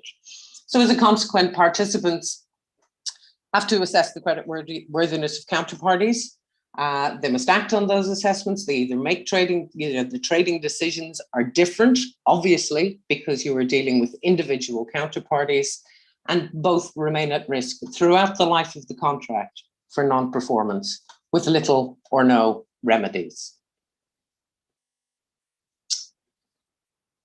Following the various discussions and reviews and in looking at this, and we've been talking about the PFMI, and I mentioned at the outset, and I know this graph is rather colorful, but this is not my fault that it is such a color. So I apologize if the red is hurting your eyesight at this point in time. But looking at the PFMI, 24 principles that we've talked about for financial market infrastructures. And when I just look at those requirements, and as I mentioned, they're at a very detailed level. They go through the explicit requirements that are required for a financial markets infrastructure to adhere to. And when I map them to what is happening in the domestic market across securities, derivatives, OTC, etc., it was very clear that there was a lot of areas where the domestic practices did not come up to standard. They were below standard or partially covered. And for me, and I hope for you as market participants, you really want this to be a lot more green. Because if it's a lot more green and a lot more adherence to these standards, you have a lot more protection, you have a lot more risk management, you have a lot more stability, you have a lot more clarity, and which then creates a lot more ability to trade. And this is kind of, I would hope, that where you want to be, that, you know, for participants in underlying markets, when you look at a core economy, energy, agriculture, emerging financial instruments, and so on, in the core economy, participants in the underlying market should surely deserve the opportunity to hedge, finance, and trade across the market. And one needs to be able to hedge and finance and trade and build that economy and build that marketplace in an environment where you have security and resilience and risk management.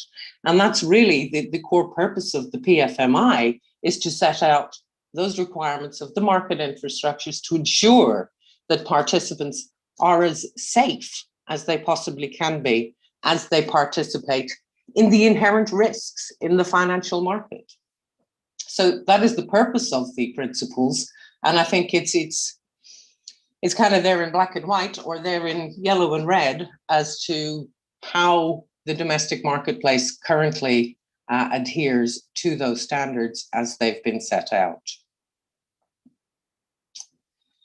So kind of a summary of that over on the next slide really shows you that, you know, in the current financial markets landscape, there's limited coverage of financial instruments. And I know many of these things you're very familiar with because you're doing it every day. You're managing this market on a daily basis. So limited risk management functions, given 100% pre-funding, that there is no real risk management function because the risk where you have pre-funding doesn't exist, and where you have the OTC and the bilateral unstructured contracts, again, you don't have international standards and best practices to manage that risk. Limited recourse to legal solutions, multiple areas with manual intervention, creating, of course, operational risk, limited, if any, use of international standards, bespoke, fragmented IT infrastructure, and limited integration across the financial market players.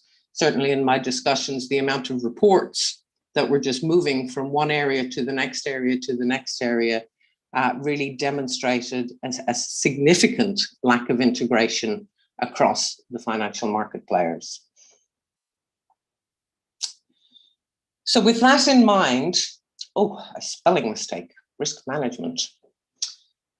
My fault, I take full responsibility. I type too quickly when I do my MENTs. I think my computer's decided it's right at this point.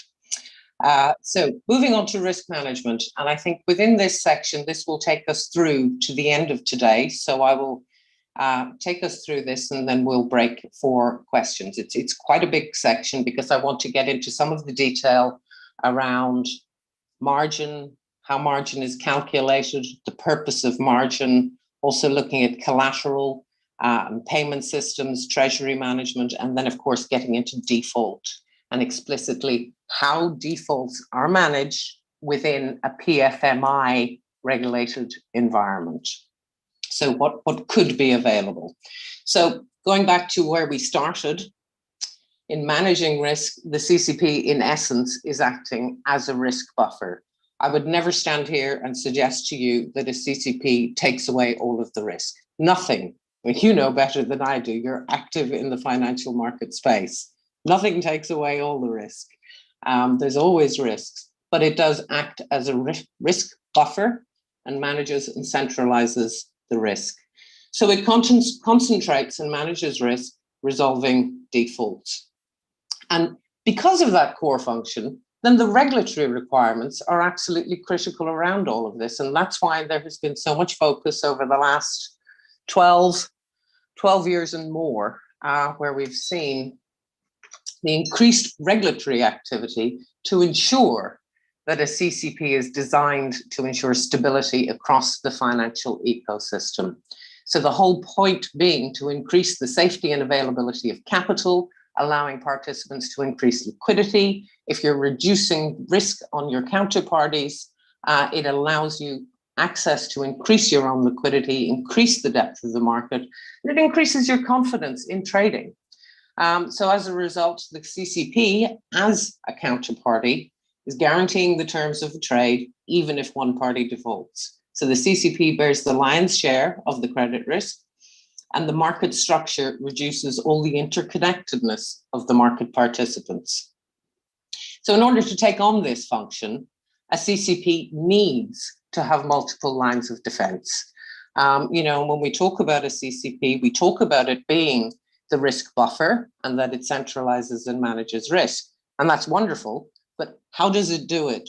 What does it do to ensure that it is,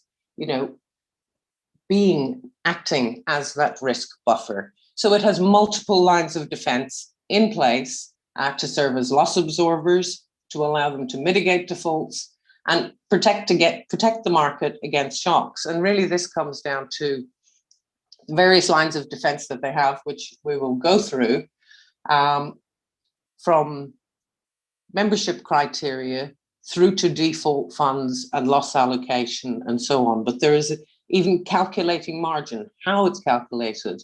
As I mentioned earlier, I mentioned different margin methodologies are used for different instruments. It's critical that the risk methodology is adapted to meet the risk of different instruments. Every instrument is different, and therefore it needs a different approach, a different methodology.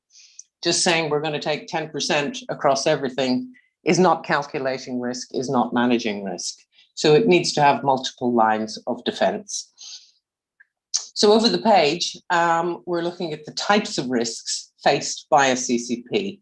We've talked, I keep mentioning default risk is the core risk, but I did think it was important just to mention a few other risks as well, which we will get onto later. But so there's 6 or 7 risks mentioned there. But default risk is where I'd like to focus currently, and we will come back to the other risks. So when we talk about lines of defense, we've got 2, 4, 5 listed there over the page when we look at the lines of defense. So we have the membership criteria. Clearing members that meet the membership criteria are only those that are allowed to directly access the CCP and are responsible within that access. So stringent, transparent requirements for prospective members. Members need to, there's quite an extensive list on the membership criteria, from capital requirements through to an ability to demonstrate their operational and technical capability to manage their cleared trades, through to contributing to a default fund. Initial margins. So the membership criteria, not everybody can come in. It's important that those that enter the CCP membership have the ability to manage their trades and manage the cleared trades and act appropriately in the event of a default. Initial margin is the second line of defense. So the calculation of margin, I've mentioned it, that it will calculate using appropriate risk methodologies. Then we have variation margin, which is calculated on a daily basis and transferred on a daily basis. And what it does is it ensures that obligations are current. So there's not a build-up and accumulation of losses based on the price of the contracts. So it's calculated. Price movements occur all the time. On each contract, the variation margin is calculated and moves between counterparties. The CCP moves that between counterparties so that there is not a loss accumulating. Default management, there's positions are collateralized so that losses borne by the counterparties facing the default member are limited. And we will go through this in a lot of detail in the next few slides, along with the default fund. What's really important here is to remember that a clearing member, as a participant to a CCP, needs to demonstrate its ability to respond in the event of a default, and CCPs simulate the default of a clearing member twice a year minimum, sometimes a bit more, where the CCP will do what's called a fire drill. Bank A will be deemed to be in default, and it's always on a Bank A, B, C basis. One must never tempt fate. And then so Bank A is in default, and then clearing members will have to go through, along with the CCP, a whole process in order to ensure that they test their default procedures in the event of a clearing member defaulting. So maybe we should, moving on to the next slide. The next slide really looks at that default waterfall that we've talked about, and the lines of defense and how the default waterfall is used. And I guess one of the things I would say, I'll use Lehman Brothers quite a lot here, if I may, as opposed to just a nondescript Bank A. But when we're looking at a CCP, and the CCP, having access to financial resources in the event of a default, so where does it get its financial resources? Well, its financial resources come from the defaulting party, It comes from the CCP itself and for the other non-defaulting members of the CCP. But it is in a waterfall mechanism. So there is a way to use the funds. It's defined, it's clear and detailed processes on how to manage a default. I mentioned the lines of defense, and they're kind of up here again for you on the left-hand side, because those lines of defense turn into the waterfall. So initially you have the gatepost of membership criteria. All participants must meet defined membership criteria. And the CCP then monitors clearing members on a constant basis, monitoring their credit, monitoring their financial stability, and so on. There's quite a list of key things that a CCP will monitor across its clearing members. Then there's the variation margin, going down to initial margin, the default fund, and the CCP's skin in the game. This is something that I haven't mentioned before. And the CCP's skin in the game, according to EMEA, is that a CC must contribute 25% of its capital to the default fund. So in the event of a default, the whole concept around a default is that it is a defaulter pays model. So if we go back to Lehman Brothers, in that event, when Lehman Brothers defaulted at the London Clearing House, it never got beyond using the initial margin of Lehman Brothers. So it never got lower in that waterfall that you see there. The initial margin provided by Lehman Brothers, which was the calculated margin on the exposure of their portfolio, was sufficient to close out and address their portfolio. It never got to the default fund. Other participants did not have to pay, were not impacted in the cleared process. So I'm just talking about at swap clear and the cleared interest rate swap portfolio of 9 trillion that we referred to earlier. It never got beyond Lehman Brothers' contribution of initial margin. So that initial margin was calculated correct by the CCP, and we know that simply by the outcome, that in the event that there was a 9 trillion portfolio there, the initial margin provided and calculated by provided by Lehman Brothers, as calculated by the CCP, was accurate, and therefore supported, as I've noted there on the right-hand side, the defaulter pays model. But it's absolutely critical that everybody is incentivized, and to that extent, that's why a CCP has skin in the game as well. So it's not good enough, and as far as the regulators were concerned, that the only contribution to the default fund is clearing participants, that the CCP must have literally skin in the game. So it too is incentivized to risk manage appropriately, because like you don't want to be impacted by a defaulting counterparty. The CCP doesn't want to be impacted by a defaulting counterparty, and therefore it keeps both parties right, for want of a better word. So it incentivizes the CCP to act as a risk manager, as is its requirement. But so you can see on that slide, so just what is the waterfall?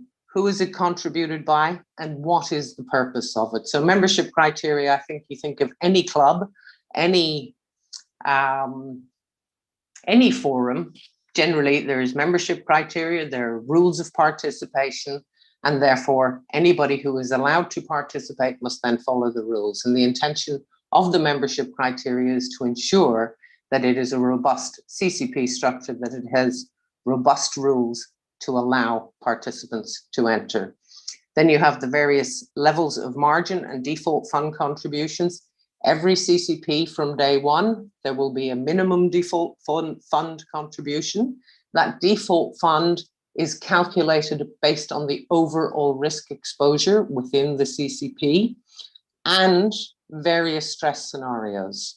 So it is absolutely essential within a CCP that the CCP is stressing the exposures that exist. So not just taking it as this is today's exposure, they need to stress it with a variety of scenarios, from the 2008 crisis to various other financial crises that we've seen across the marketplace, and using those scenarios to stress the default fund to ensure that in the event of a major market issue, that there is sufficient funds to manage the risk exposure in the system.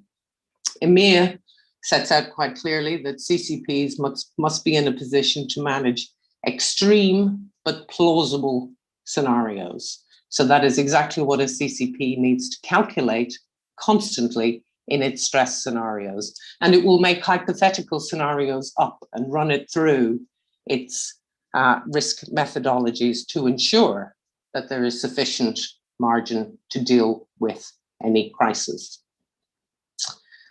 Maybe if we move on over the page, talking about EMEA, EMEA sets out very clearly what needs to be in place for a CCP when it's managing a default. So there are a number of articles that are explicitly focused on default and the responsibilities of a CCP.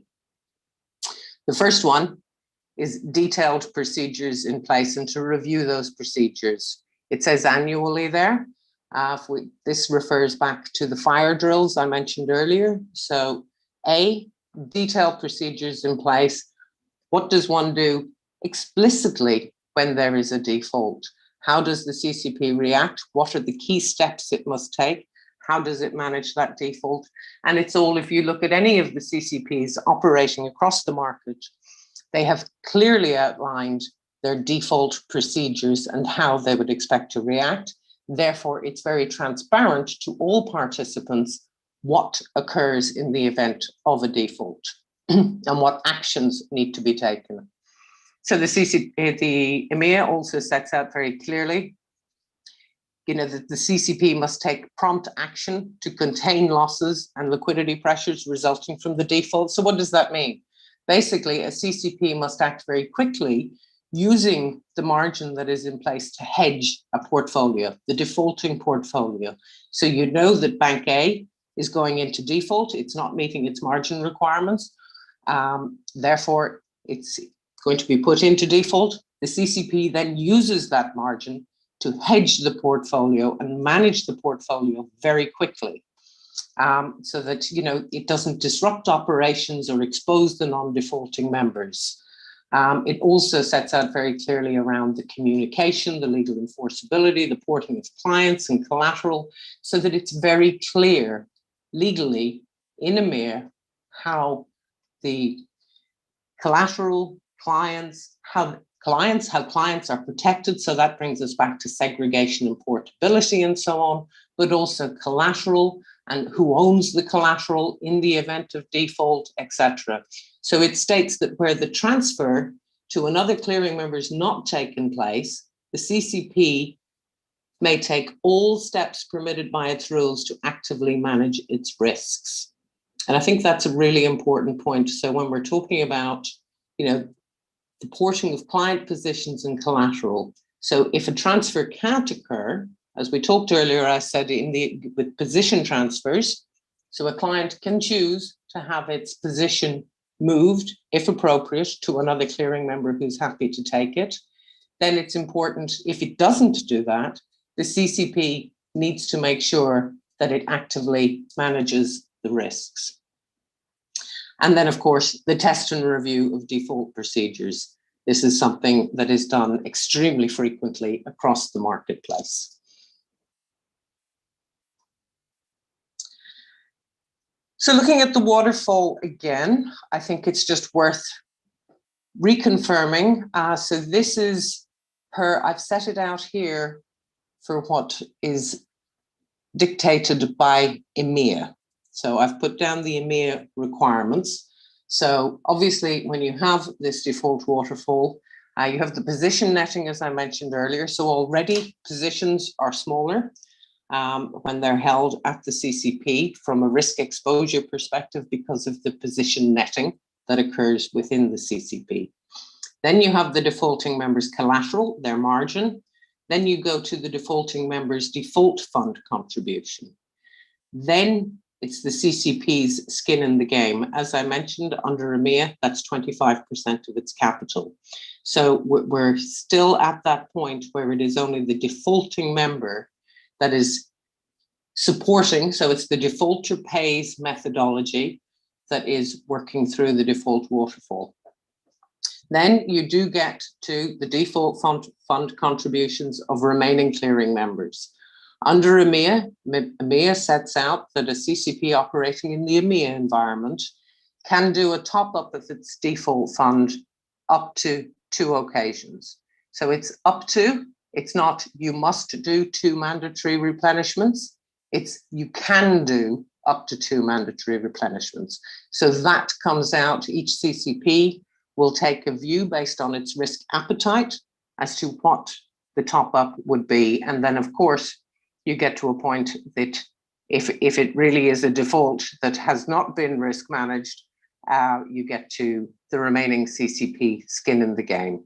But I think what I would really encourage you to focus on here is that the defaulter pay model, along with the CCP capital contribution, along with appropriate risk models that are reviewed constantly. There are a number of requirements where you have third-party reviews. The regulator is really important here, the national competent authority that is responsible for regulating the CCP and ensuring that it is meeting its requirements all the time, allows you to have a defaulter pays model. But of course, you cannot stop there. It is about mutualized default, mutualizing losses. So it does get to a point where it may come down to using the default fund. But it's worth going back to Lehman Brothers and just thinking about the size of the portfolio at the CCP at 9 trillion, which was managed within the initial margin posted by Lehman Brothers. So over the page, CCP default management processes. I'm going to spend a little time on this because I think, well, A, I think it's very important. And B, most people really want to know how default management works. So I apologize for putting you in the most people category. I hope it is something that you're keen to get into a little detail on. So what I've set out here is the standard default management processes that are in place today across CCPs that are regulated, do their self-assessments according to the PFMI principles. All of these are generally, they're published on their website. So whether it's CME, ICE, LCH, generally this is the process that occurs in the event of any default. And this is set out extremely clearly. So you have going along the top, obviously the first step in this whole process is the declaration of a default. And then after the declaration of a default, and I'll go through the details beneath that in a moment. But then, of course, one of the key things, looking at EMEA and so on, and looking at the rules put in to protect clients, is the whole client porting. It's absolutely critical that we look at client porting. So where a clearing member that's gone into default has a number of clients, what can we do? Can we port those clients? Then, of course, there's the hedging of the actual portfolio. The defaulting member has a portfolio. As I mentioned earlier, the CCP will immediately use margin to hedge that portfolio and turn it into a portfolio that can be sold. So always remember that's the whole point. Hedge the portfolio so that it can then be sold, which then means from a non-defaulting member's perspective, you may have done the trade with Bank A. Obviously, the CCP was interposed as the counterparty. And in the event that Bank A goes into default, then that portfolio will be sold. And therefore, the fact that it's Bank A has gone into default is neither here nor there. The CCP is holding the other side of the risk. They sell that side of the risk and the portfolio moves to another participant. So it's really important to remember that point, that the trades remain, they remain valid and they will go through to being performed. So you have an independent sale and or going to the auction. Auctions, even though I'm starting at the end, but auctions are mandatory across most CCPs for all the clearing members that are active in that market. But it's not, there can be cases where some clearing members, if they're not active, if it's a very large CCP and different portfolios, you're not going to force, say it's metals, you're not going to force a non-metals participant to take a metals portfolio. So there are obviously some standard rules around that. But if we move back to the start of this, so there's the various activities that occur. I've noted there that the holding period serves as a basis for risk calculation. What do I mean by that? Well, the holding period is something that is built into the risk methodology of the CCP. A lot of this is regulated for, mandated by the regulators. There have been some differences between the US and Europe, and lots of discussions, arguments, and so on between it, because in some instances, the holding period is how long does the CCP think that it will take them to hedge and go to auction or sale on the portfolio. So for OTC portfolios, it's 5 days is normally a holding period that's built in. For ETD, there has been quite an argument and discussion between 1 and 2 days between the US and Europe, but it's normally 2 days for ETD trades.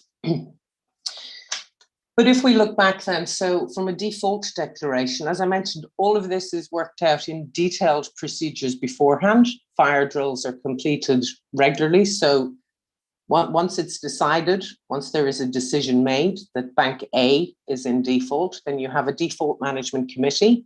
They have already been set up. They have detailed terms of reference. They know who they are. And that default management committee is convened. It will include risk managers and so on. There's immediate contact with the central bank and key regulators. And it's important, obviously, for the central bank and regulators to be informed in the discussions. But the board and the risk committee are the key areas that are responsible for managing the default. A default notice will be published. Non-cash collateral, as I mentioned, would be sold quite quickly if needed. So the non-cash collateral of the defaulting member, defaulting Bank A. And any positions, of course, close to expiry, they're addressed very quickly and closed out to ensure that we have a clean portfolio ready for hedging. One of the things I should mention is in all the default management preparations, very often, not very often, all the time, a CCP will have a number of participants in the market that will act as traders to hedge the portfolio. So there will be a number of people identified, brokers, banks, etc., that will be identified that will agree with the CCP that in the event of a default, and there will be various conditions and criteria attached, but that they will act in the market and hedge the portfolio on behalf of the CCP. So you have that group of people that are there ready to work with you as a CCP as well. You look at client porting, we've mentioned client porting, so it depends on whether clients have an individually segregated account or net OSA accounts and so on as to whether porting is possible or not. Very often, clients will have signed paperwork as part of the process of signing up to a clearing member, and they say, okay, you can be my clearing member, etc., but they might also say that I'm actually going to sign an agreement with another clearing member that in the event of a default, my positions can be ported so that you're not acting at the time. You have prepared, you have a contingency plan, which is, of course, always important. So quite often, a lot of clients have a contingency plan in place so that in the event, it's just very easy. The clearinghouse can just talk to the new clearing member. Everybody's agreed, we just move the portfolio. But Emir was also very clear that you need to give clients time. So the CCP would contact the clients immediately and port ISA accounts according to instructions and, of course, according to the agreement of the new clearing member.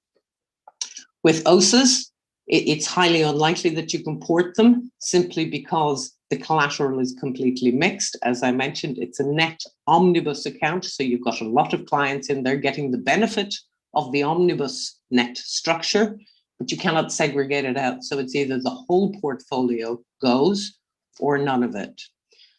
Sometimes positions can be partially ported. Again, EMEA makes it clear in its regulations to CCPs that if there is an obvious large client that could be removed, or a small client, if doesn't matter whether they're large or small, forgive me, you can isolate a client within an OSA account, then you can port them.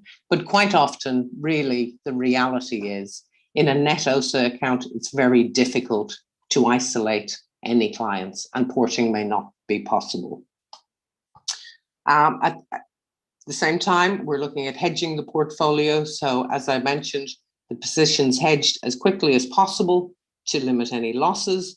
And then a hedged portfolio is always likely to be received better in an auction. As a CCP, you know, because you've done a variety of fire drills, you know who of your clearing members are really good at pricing different portfolios, because you've done it in fire drills. You've created a portfolio, you've sent it out, all clearing members have priced those portfolios. So you get to know as a CCP who you need, or who's going to be the most active in the space depending on the defaulted portfolio. But it's also very clear that when you get to that auction stage, that auctions are mandatory for all the clearing members that are active, subject to the point I made earlier. Going back to the whole point of incentivizing. So for example, all participants are incentivized to bid. So participants will bid on the portfolio. The portfolio will be published via a mechanism designed by the CCP, so everybody knows how the default process will work. Participants will bid on that portfolio. There will be a winner. I hate the term, but that's unfortunately what it is. So somebody will win the defaulting participant's portfolio because of the bid that they've made on it. And what that means, if when we go back to the default waterfall, if we still have to go further down the waterfall to address any other outstanding issues with the defaulting member, so maybe there's 4 or 5 or 6 portfolios that have been segmented up, juniorization of default fund contributions, what that means is that the winners will not be as impacted by the default fund contribution. So the CCP's use of their default fund contribution will be juniorized. It will be smaller compared to other participants who did not win the bid. I hope that's clear. It can get a little complex. And then failed auctions, they happen. It just means that further hedging is done or close out. And of course, that brings us back to a point on legal enforceability, that the legal structures behind and supporting a CCP need to be very clear and enforceable in the domestic marketplace to allow for the CCP to actually manage the risk, hedge the risk, auction the risk, close out the risk. So there is a process that needs to be supported legally. So that's kind of the default management process. I think it's fair to say, yes, we have Lehman's is a very good example when we look at the global marketplace. One other firm that I like to mention is a European firm, a global firm as well, MF Global. And one of the reasons we have all these client porting rules and the focus on client porting and segregation that came from EMEA and Dodd-Frank was very much in the case when this institution, MF Global, defaulted. Clients thought that they were in individual accounts with MF Global. So they were phoning the CCPs where they were active, the client, and saying, you know, can you just move me out? I've spoken to Bank B. Bank B will take my portfolio. Can you just move my portfolio? And it's because we're in a separate account. And the CCPs were saying to the clients, you're not in a separate account, you are just in an omnibus account. Not that they were known as omnibus and individually segregated accounts, then those terms very much came from EMEA. But they were not in segmented accounts. They thought they were, they claimed they had been told they were by MF Global, but they weren't, and it was impossible to move them. And then of course, as you do in an omnibus account, they are the risks you take. In the event of a default, of course, the CCP will try to protect them by hedging the portfolio and doing exactly what it does, and mitigating the risk. But that was one of the key drivers to EMEA in the porting and segregation and disclosure and transparency, and the responsibilities on a clearing member to be very clear about what value proposition, what account structure they're offering to a client, so that a client is aware of the risks. Well, you know, one can't ask for much more than to be aware of risks. And if you are aware of risks, you then decide what risks you take, don't you? Okay, so the account porting process, I think it's worth maybe just taking a step back and a little breather there. So account porting over the page. So as agreed with regulators, whether it is under EMEA, whether it is under Dodd-Frank, whether it is under any other derivatives clearing laws where one is building or working within a PFMI appropriate CCP, then CCPs, under their rules of engagement, under their regulatory structure, will endeavor to transfer client positions whenever possible. Individually segregated accounts, so the positions and the collateral of any identified clients can just move to new clearing members. If a clearing member declines, then of course client positions will have to be liquidated with net proceeds returned to the client. But I think, you know, the key point here is we need to remember this, that the client positions are liquidated and net proceeds returned to the client. They're not lost, they don't go into default, where the portfolio cannot be ported. In the omnibus segregated accounts, again, it's the identification of the clients where you have an omnibus segregated account. So you've got a lot of clients. If they're identifiable, they can be ported. And if possible, transfers will be undertaken, or it'll be risk reduced and the remaining positions combined with an auction portfolio, because of course you have an omnibus account with everything together. So I think, again, it's important. It goes back to the whole transparency and disclosure, important to understand what the service offering is and what the risk management techniques are.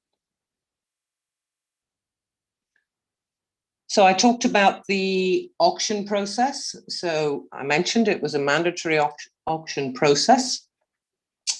So portfolios will be identified. Depending on the size of the portfolio could be broken down. So the defaulting member's portfolio could be broken down into discrete portfolios. Mandatory for all clearing members to submit a bid. Then, as I say, the CCP can split the portfolio. Auction portfolios, again, provided in pre-agreed formats. So again, when we go through the detailed default management procedures, all of this has been set out. So there's pre-agreed formats. You know exactly what you're going to expect and get from a CCP. You know what the format is. Many institutions, you know, set up an operational means of taking that in to allow them to look at it, risk management, and then bid on it. But they know exactly what they're going to receive in the event that there is a defaulting member and an auction. Once a winning bid is identified, the clearing member is obviously informed and is on risk immediately with the portfolio transferred. So the portfolio is moved across to the winning bidder. And then, as I mentioned, you have that juniorization is used, again, in that incentivizing clearing members to participate in an auction process, and their default fund contribution is less than it would be in the event that they did not win the defaulted portfolio. So fire drill testing, really, like I say, definitely it's done twice a year in any CCP I've ever been at. You've seen earlier that the EMEA rules are, it must be done at least once a year. But again, it's really important from a CCP's perspective to ensure that they're doing this frequently, because everybody participates, everybody needs to know what needs to be done, and you have to move fast in a default situation. So all the internal, external communication processes, the information gathering, I talked about the default broker interaction. So these are the brokers that you turn to help you hedge and risk manage the portfolio. You've got to do the client porting. So you're looking at the client accounts, liquidity assessments. You need to know what your liquidity is and collateral management. Key suppliers, you can't just think of as default. You have to manage a number of scenarios at the same time and test it.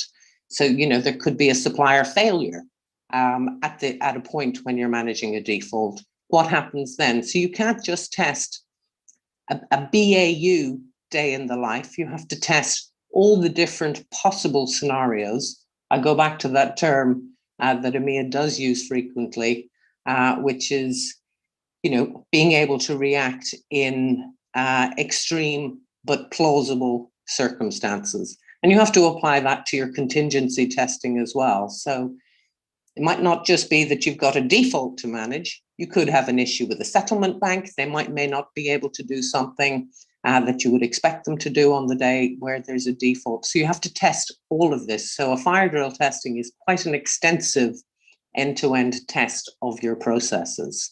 And that's outside your normal BCP testing.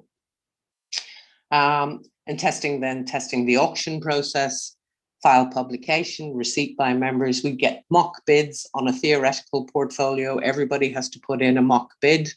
So it's not a contractual bid. That's what I mean by a mock bid, but it's done on a theoretical portfolio. And then you do the full position transfer mechanism and test that. So fire drill testing, it will take the whole day. From a CCP's perspective, they will have a team working on it throughout the day and over possibly into the next day to make it as real to life as possible.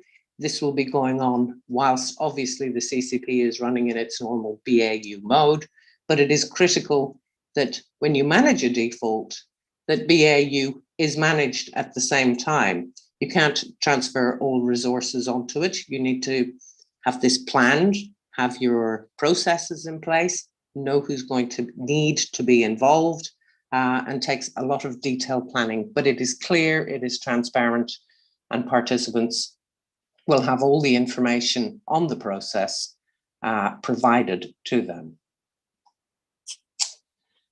So turning over the page, you've seen this slide before. The only difference is that the first point is now small and the other 5 points of the types of risks faced by the CCP, 5, yes, it is 5, are the other risks that a CCP can be faced with. So default risk, spent quite a bit of time on, where a clearing member may default. But what are the other risks that a CCP may face over its life? Well, non-default risks to start with. So internal, external fraud, operational losses, investment losses, losses due to litigation. There's a variety of potential non-default events that are risks that a CCP needs to ensure that it has policies, and policies aren't good enough. You need procedures as well. You need active procedures that are actively focused on these areas, addressing these areas, ensuring that these areas, these potential impacts are mitigated. And that again comes back to a lot of the detailed rules and regulations and standards and best practices around the CCP that is governed under the principles set out by the PFMI. So like I say, not good enough just to have a policy, we don't accept any internal fraud. No, we need processes and procedures in place that ensure we are managing at a very detailed level, whether it's fraud or operational losses, investment losses, and so on. So for example, maybe just looking at investment losses. So a CCP is taking in margin on a daily basis. It's also holding a default fund. It's important that the CCP uses those funds appropriately, invests those funds appropriately. And again, it needs to have detailed investment policies and practices. So it, and criteria that it has to invest in X type of institution. It cannot invest in institutions, again, according to certain criteria. It needs to be clear how a CCP must act and manage. It is true to say that, non-default and default losses can be correlated. Of course they can. The default of a member might cause, well, more than likely will cause, depending on the size of the member, market disturbance. And then there is an increase in likelihood of operational or legal issues. And those scenarios need to be worked through. And that's really where, when you come back to a CCP, that you have to have these processes and procedures in place. You have to look beyond your day-to-day. You have to look at where are the risks. You need to have a detailed risk management framework in place, a framework that is audited, a framework that really goes through detailed reviews on a frequent basis to ensure that you are doing everything that is within the norm of possibilities, to ensure that you are managing all of these issues and that you have processes and procedures in place to manage and mitigate. And I think that's really the critical point here. Any of a CCP's policies and procedures, it's not good enough just to say that, they need to be audited every 6 months. No, they need to be audited to ensure that they are mitigating risk. And I think that's what we need to remember through all of this, that words aren't good enough. We need actions and mitigations, and a demonstration of that goes through a third-party review. And of course is, if I haven't said it enough, is reviewed. And, the national competent authority that is responsible for supervising a CCP is playing an active role in ensuring that a CCP does do exactly what it says on the tin. Another risk that CCPs are exposed to is, of course, model risk. So I've mentioned a couple of risk models. So there are margining methods. It's important that the appropriate margining models are associated with the appropriate asset classes. Now, I think it's fair to say that we're lucky enough, or the Ukraine is lucky enough, that there's, CCPs have been here a while. They've been around the block. A lot of this stuff, we know the right models for the right asset classes. The methodologies have been through quite a lot of churn. They have learnt over time. Models have been improved and improved. Now, that is not to say that margin models cannot continue to be improved, but at least if Ukraine takes this approach, you're taking something that's tried and tested. It's defined, it's regulated. The rules, the procedures, the instruction book is there and it's detailed.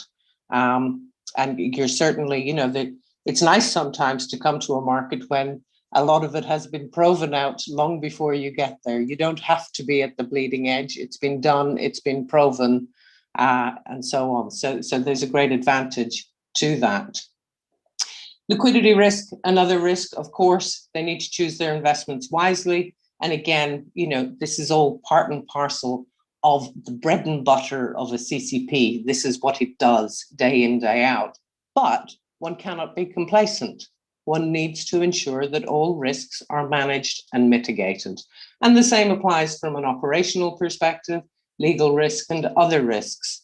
You've seen where on the original picture I put up earlier of the illustration of the end-to-end ecosystem, there is the potential of failures in whether it's a custodian, a payment bank, and so on. So you need to have contingency in place for starters, but then there can come a point where, foreign exchange risk, you can have as many contingencies as you like in place. But again, it's important to have focused on that and have mitigants and other means to address these risks in place. But that is not to say that you will evade, or a CCP will be able to evade every single risk that comes its way.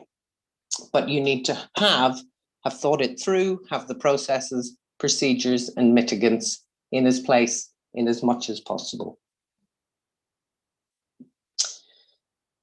Which takes us to the regulation of a CCP. And you will be pleased to hear, and I will just give you a quick reminder, this is the last slide of today. So in about 5 minutes time, maybe 10, it will be time for questions. So please really think of some questions, think of something, some challenges, some further issues that you'd like to get into today. But before we jump in there, so the final slide, again, it refers back to what I've been saying. So the regulation of a CCP is kind of the critical structure behind the fact that the CCP is in a position to mitigate and manage risk. It is regulated beyond the nth degree. If we look at the regulations that exist, so I've talked about the principles for financial market infrastructures, and I've talked about the domestic and global and legal regulatory frameworks. So EMIR, Dodd-Frank, the regulation since the 2008 crash has been unprecedented, just unprecedented. Some would argue too much regulation, some might argue too little, but I think it's a reality, and one can only work with the reality that's in front of us. And there is significant regulation around CCPs, given the important function. So they have to adhere to the highest standards. A CCP that is built and regulated according to the principles for financial market infrastructures, which means that the legal environment within the domestic environment of the CCP needs to provide that supportive structure, and then the CCP must adhere to the highest standards as set out. So whether it's set out by EMIR or the domestic framework, I just use EMIR as an example, but it's those standards that are critical to allow the CCP to perform the function in protecting the market, because the whole idea is that the CCP must continue to serve as the trusted, stable counterparty and provide transparency. So the highest standards, what are we talking about? Prudent risk management standards, all going back to mitigating risk and how it mitigates risk. Governance is critical, both governance, corporate governance, incentive structures. What's interesting around incentive structures is within EMIR, it's very clear when you look at a CCP and the organization of a CCP, and many people in their jobs get a bonus for doing whatever they might do that their CEO thinks they did really well. A CRO, a chief risk officer within a CCP, his or her payment structure, bonus structure is not set out the same and cannot be set out the same as, for example, an ops analyst or even a risk analyst, because a CRO, a chief risk officer, might have to make decisions that are not welcome by participants, but they are welcome from a risk management perspective. And so he or she is not governed in the remuneration committee requirements under EMIR, under Dodd-Frank. They're set out differently. They cannot be incentivized by, oh, well, you managed 4 defaults this year, so that's great, we'll give you more money. It's not done like that. It's how have you protected the CCP? How have you protected participants? How have you put in place your risk management processes? So it's a different criteria and a different incentive structure. And obviously, moving on here operational capabilities, absolutely critical liquidity arrangements. So there are so many different standards set out by the global regulatory authorities on how a CCP must act. And why? Because it's absolutely critical that a CCP can respond when confronted with unprecedented events, that they've got the tools, that they've got the experience, that they've got the knowledge to enable the recovery of a CCP or the resolution of a CCP. But that's kind of the critical role of the CCP, and it's critical that they are regulated and managed to the highest standards to ensure that they fulfill their function as a core critical risk mitigant. So I guess, to be honest, that takes us to the end of today, going through sort of what is the CCP, the global regulatory environment, how does it function? What I would like to cover tomorrow, and what we have set out to cover tomorrow, is really looking at what does a practical future vision for the Ukraine's post-trade infrastructure look like? And from a participant perspective, what are the impacts to a participant? What are the market impacts? What do I have to do? How can I connect? How does it change my operating model? How does it change my value proposition? What's its cost impact? And the prerequisites as well for creating a CCP in Ukraine, but really focusing on, what are the member participant, financial market participant impacts, and how can we benefit? Where's my benefit and my value proposition as a market participant today? So tomorrow we'll spend quite some time on that. But now I think you've heard more than enough of my voice, or at least we'll give somebody a chance to ask a few questions. Bernie, there are some in the chat, 2 questions and 1 comment, and maybe someone will raise their hands.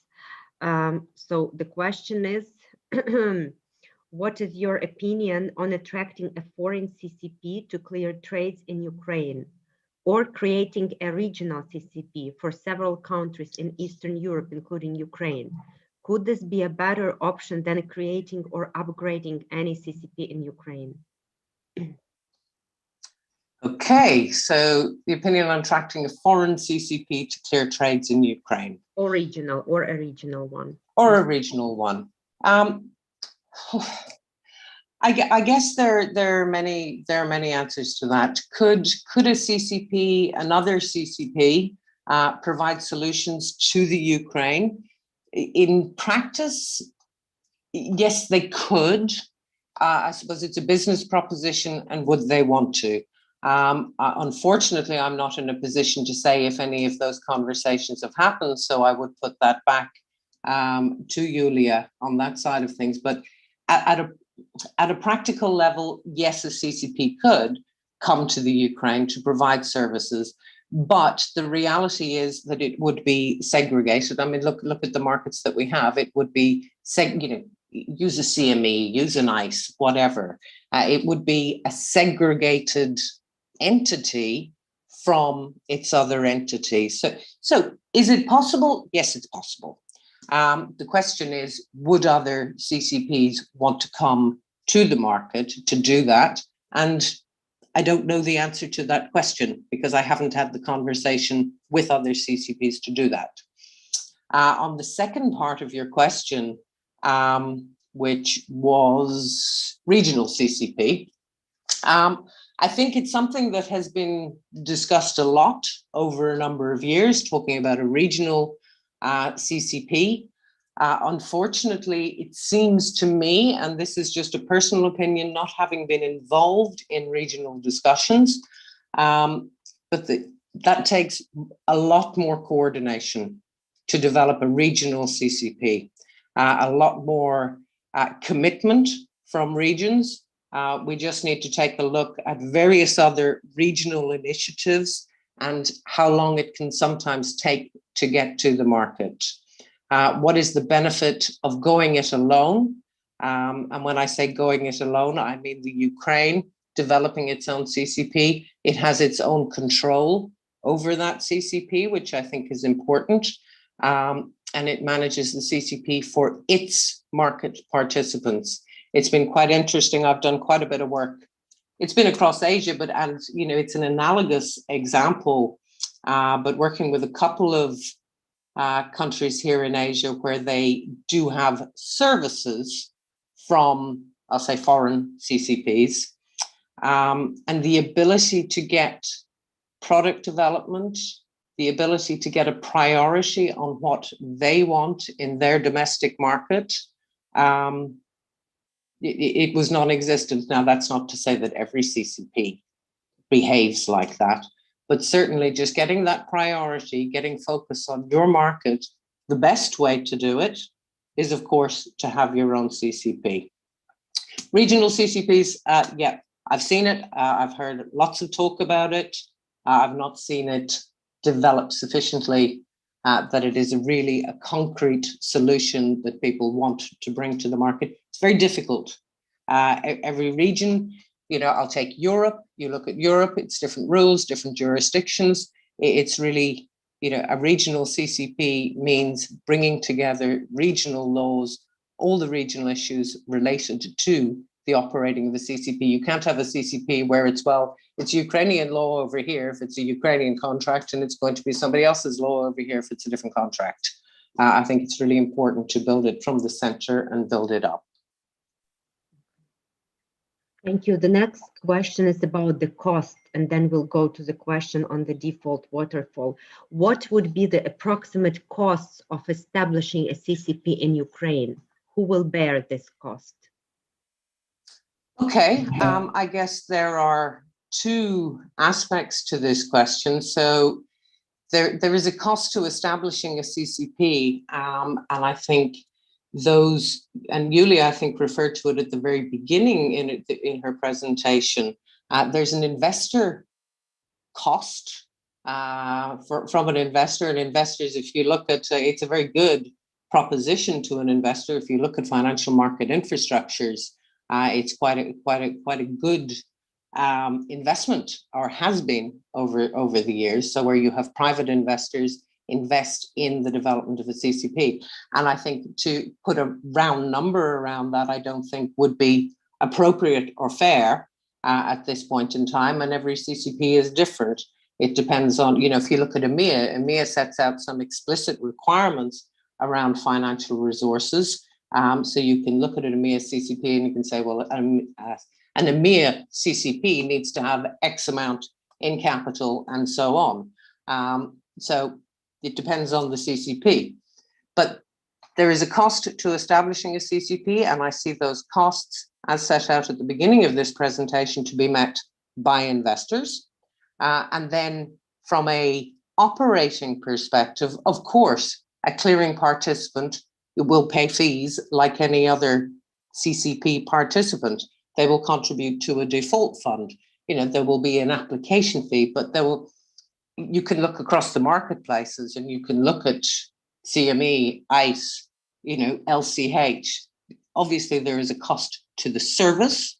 There will be a cost to participants from a changing processes, but there is a benefit to that side, and that's where market participants need to understand the cost and the benefit, but not the cost of investing in a CCP. If a clearing member or a market participant wants to invest, then so be it.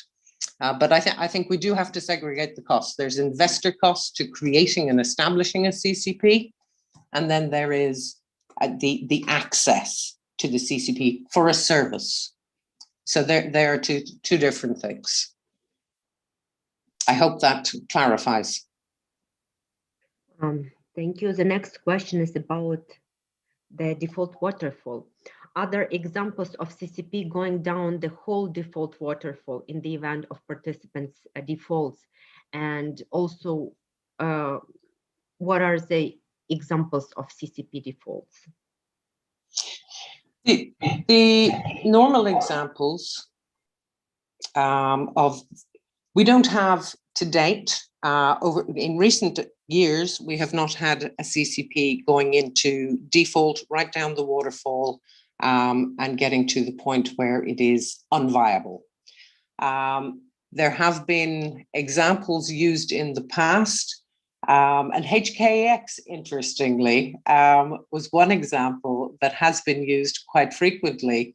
And I did have to spend some time when I was working at HKX to speak with various market participants that were using HKX as an example, because it was an example of some 20 years previously when, yes, they ran through everything the whole way through, but the financial marketplace has changed.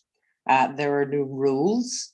And so I think if we look at from 2008 and following the crisis and the introduction of the new regulations, the new requirements, the requirement to meet the PFMI standards, that I am not aware of any CCP going the whole way through its waterfalls and out to an unviable situation. However, what I would say to that as well, and I had a couple of slides there where I mentioned it, you have the waterfall, and yet still the regulators, EMEA and so on, are looking at more regulation around recovery and resolution, because just to say, oh, well, it hasn't happened, so, you know, let's assume it won't happen. No, that's not good enough. We need to prepare for that. So they have recovery and resolution regulations that are still under discussion. Some have been disclosed and implemented across Europe, but they're still getting down into further detail of if, in the instance that you go through the waterfall and you get down to, you know, the CCP's remaining capital, how do you then manage contracts? And there's various concepts of additional margins, tearing up contracts. There's a number of different things being discussed at the regulatory level, being discussed at, for example, each, the European Association of Clearinghouses, when we're looking at Europe, trying to come up with the right recovery and resolution models to my point of earlier, being prepared for in any event, extreme but plausible circumstances. There was an occasion, must have been last year. This pandemic has put me out of sorts with what year we deal with, let alone what day. There was an occasion in Scandinavia in the NASDAQ clearinghouse. I think it might have been early last year, where one of their participants went into default. And they went through the initial margin that was calculated, and they went down a little further, just a little further in the waterfall. They didn't go the whole way through. You can definitely look it up. There's lots been written up about it. The regulators were not very happy, and the NASDAQ clearinghouse was severely reprimanded. Not that a reprimand helps anybody. However, they were made to reassess their margining methodologies and their processes and procedures. So yes, it can happen, but one would suggest that in an appropriately regulated environment, that, you know, all these things, and it goes back to my point of earlier, you can't run a CCP lightly. It is very important to be focused on the risk management, on the risk methodologies, and on the risk mitigations. It's not good enough to write a policy and procedure and then walk away and leave it. No, it has to be managed, reviewed, mitigated, and there needs to be close cooperation continually with supervisors to ensure that a CCP works according to the way that it should. It's like everything else. You can't just write the policies and walk away. You have to make sure those policies are implemented and managed. But have there been examples? Not of CCPs burning right through in the last 10 years. No. Have there been defaults that have been managed? Some extremely well, some less so, yes. Two more questions we have. When does the CCP need liquidity support from outside? In what form is this liquidity provided as a rule? Yeah, very interesting question. And absolutely, yes. A CCP does need to have liquidity support from the outside. And what I mean by that, just quoting the question, is the CCP needs to have access to liquidity. So I will give you a practical example. For example, back in the day when we had to build the London Metal Exchange Clearinghouse, one of the key things we had to do was ensure that we had access to liquidity. One of the key work streams in building the CCP, not just building the risk and the margins and the methodologies, but it was dealing with treasury providers and looking for secured or unsecured lines. There are different impacts, obviously, of getting a secured or an unsecured line. With commercial banks. So we went into agreements with one or two very large commercial banks for unsecured and secured credit lines, should we need it, because of course a CCP needs to be able to access cash quickly. That's the whole point in the event of default, that you can access cash very quickly so that you can hedge your portfolio and you can manage it. So yes, a CCP should have liquidity support, and under the PFMI, it's very clear that you need lines of support. Some CCPs in the States, for example, the DTCC, I say recently, but it's probably in the last 2-3 years, could even be a bit more.